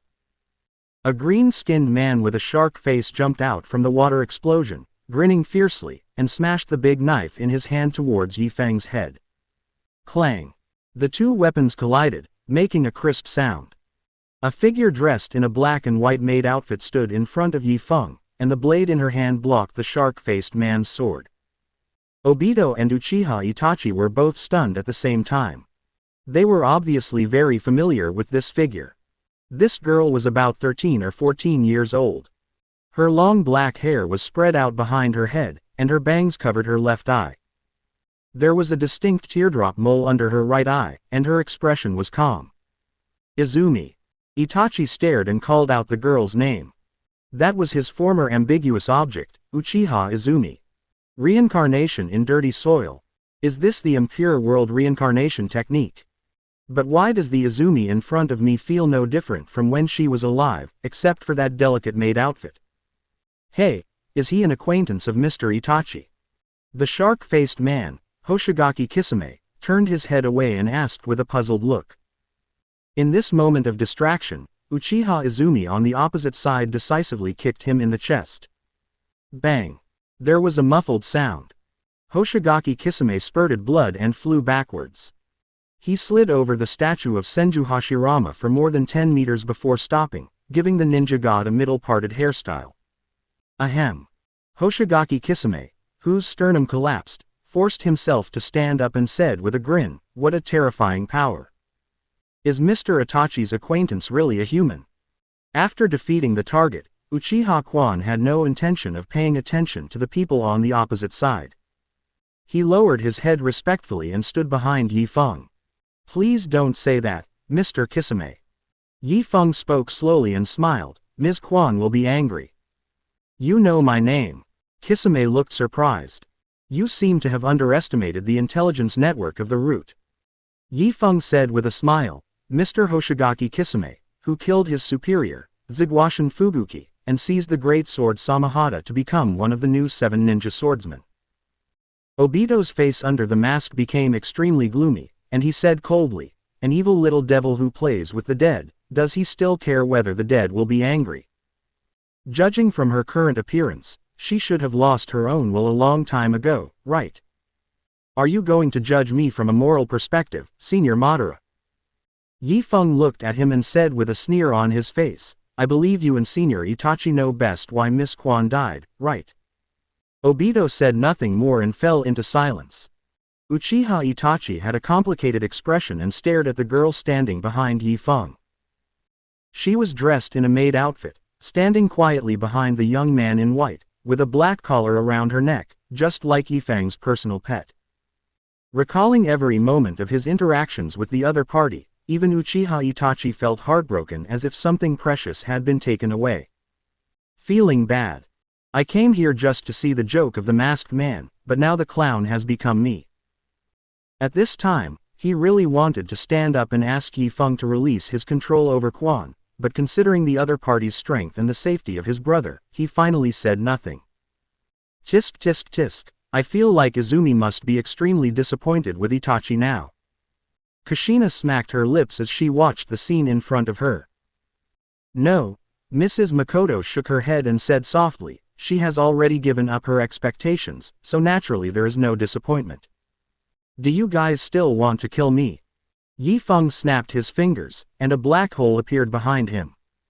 Or, sit down and have a cup of tea. Holding a teapot in her hand, Nohara Lin, who was also wearing a black and white maid outfit with a collar, walked out of the black cavity. You. Now it was Obito's turn to feel uncomfortable, and his entire face under the mask became distorted. Rin. He didn't even care about exposing his identity and shouted at the top of his lungs. However, Nohara Lin also had a blank expression on her face and didn't even look at him. Mr. Ban, do you know Ms. Lin? Yi Feng raised his lips and smiled slightly, this is really surprising. I put on this maid outfit myself. Does it look good? Xiao Lin Yi Feng. Obito's hair instantly exploded, his scarlet right eye filled with murderous intent. I want you dead. Yi Feng tilted his head, the lenses on his face reflecting a faint silver light as he said, it's best not to speak nonsense, as that will only make you look weak. Clang. The iron chain in Obito's hand fell, and he rushed forward to tie up Yi Feng tightly. He activated Kamui without hesitation, and the surrounding air began to twist in a vortex. A cold light flashed, and Obito's body seemed to be frozen in place. The mask on his face broke in two and fell to the ground, leaving a knife scar extending from his right shoulder to his waist. Swish. The Yi Feng he had tied up turned into smoke and disappeared, and the young man in white appeared behind him. He wiped the blood off the blade and sheathed it. How could this be? Obito fell to the ground with an expression of disbelief on his face. In a daze, Obito seemed to see his beloved girl waving at him, but in a flash a young man in white appeared and put a dog leash-like collar on Lin in front of him. No! Obito opened his mouth to shout, and suddenly sat up from the straw mat. Looking around, he realized that he was in a cage. He had a glittering ring on his hand, and it was as if the chakra in his body had been drained away, and he couldn't mobilize even a little bit. Lord Mizukage. A familiar voice sounded from the side. Turning his gaze towards the source of the sound, Kisami's familiar shark face came into view. Obito took a deep breath and said in a hoarse voice, "Are we being captured by Zhaolin Yifang?" "It seems so." Kisame grinned and nodded. "It's really incredible. Even someone like you, Mizukage, is no match for him." Obito lowered his head and fell silent. It was hard to imagine that he would lose to a kid who hadn't even left Konohagakure. Not only that, he didn't even know how he lost. How could there be two Zhaolin Yifang? Was that an illusion? But he has the Mangekyo Sharingan. What kind of illusion can't even be seen through by a kaleidoscope? It's outrageous. And what about Lin? He clearly remembered that he hid Lin's body in a place only he knew. Why was the other party able to resurrect Lin from the dead? Can't figure it out. He really couldn't figure this out. Are these the two newcomers? A pleasant royal sister's voice suddenly sounded. Obito and Kisame opened their eyes wide and saw a big insect in a maid costume appear in front of them. "Yes, Master Chongming." The guard standing behind the maid insect nodded respectfully and said, "We have installed suppression bracelets on them. Should we start the labor camp now? They are still injured. Let's talk about it after they recover." Chongming shook his head. There should be no ransom or deadline for these two. Will they still be allocated to the breeding farm? No, assign them to the frontier area over at Black Ho Thunder Fang. As they spoke, the insect and the man prepared to turn around and leave. Wait. Obito's deep voice sounded, "Where is Zhaolin Yifang? I want to talk to him." "You are Uchiha Obito, right? You are a prisoner and you want to see our great leader." Zongming stopped and stared at him with his insect eyes and said, "Are you worthy enough?" Obito was speechless and just stood there in a daze. "Mr. Mizukage, are you okay?" Kisame looked at the constipated expression on his face and asked worriedly, "Don't get angry, or the wound will split." "You don't need to remind me." Obito took a deep breath and gritted his teeth and said, "Get ready, we will be out soon." He believed that no prison could stop Black and White. As long as they determine their location, they will be able to escape quickly. By then, both Zhaolin Yifang and this big insect maid will have to pay the price for their arrogance. At this moment, the opposite wall suddenly split apart. A huge screen appeared and began to play the picture. "This is..." Obito was stunned and asked with a confused expression, "Nanga Shrine?" "That's right. The background shown in the picture is the Nanga Shrine, and Yifang, dressed in white, is standing under the shrine's torii gate." "Very good, you actually beat Obito." A head in distinct black and white popped out from his side, causing Obito's expression to freeze instantly. "Absolutely. It's amazing. What's wrong with this guy? How did he know he lost? And he acted so happy. This time, thanks to Senior Ju's reminder, I was lucky enough to save my life." Yifeng looked at the black Jew in front of him, smiled and complimented, "You are really my benefactor." "Humph, you are pretty impressive, little guy." Black Zetsu nodded with satisfaction and grinned, "Even if I told you Obito's weakness in his hollow formation, it's still not easy to defeat him." Damn it. When Obito heard what Black Zetsu said, his back teeth were about to break. Traitor. This bastard is actually a traitor. No wonder I always felt that the boy was very familiar with him. I didn't expect the root cause was here. Horse riding.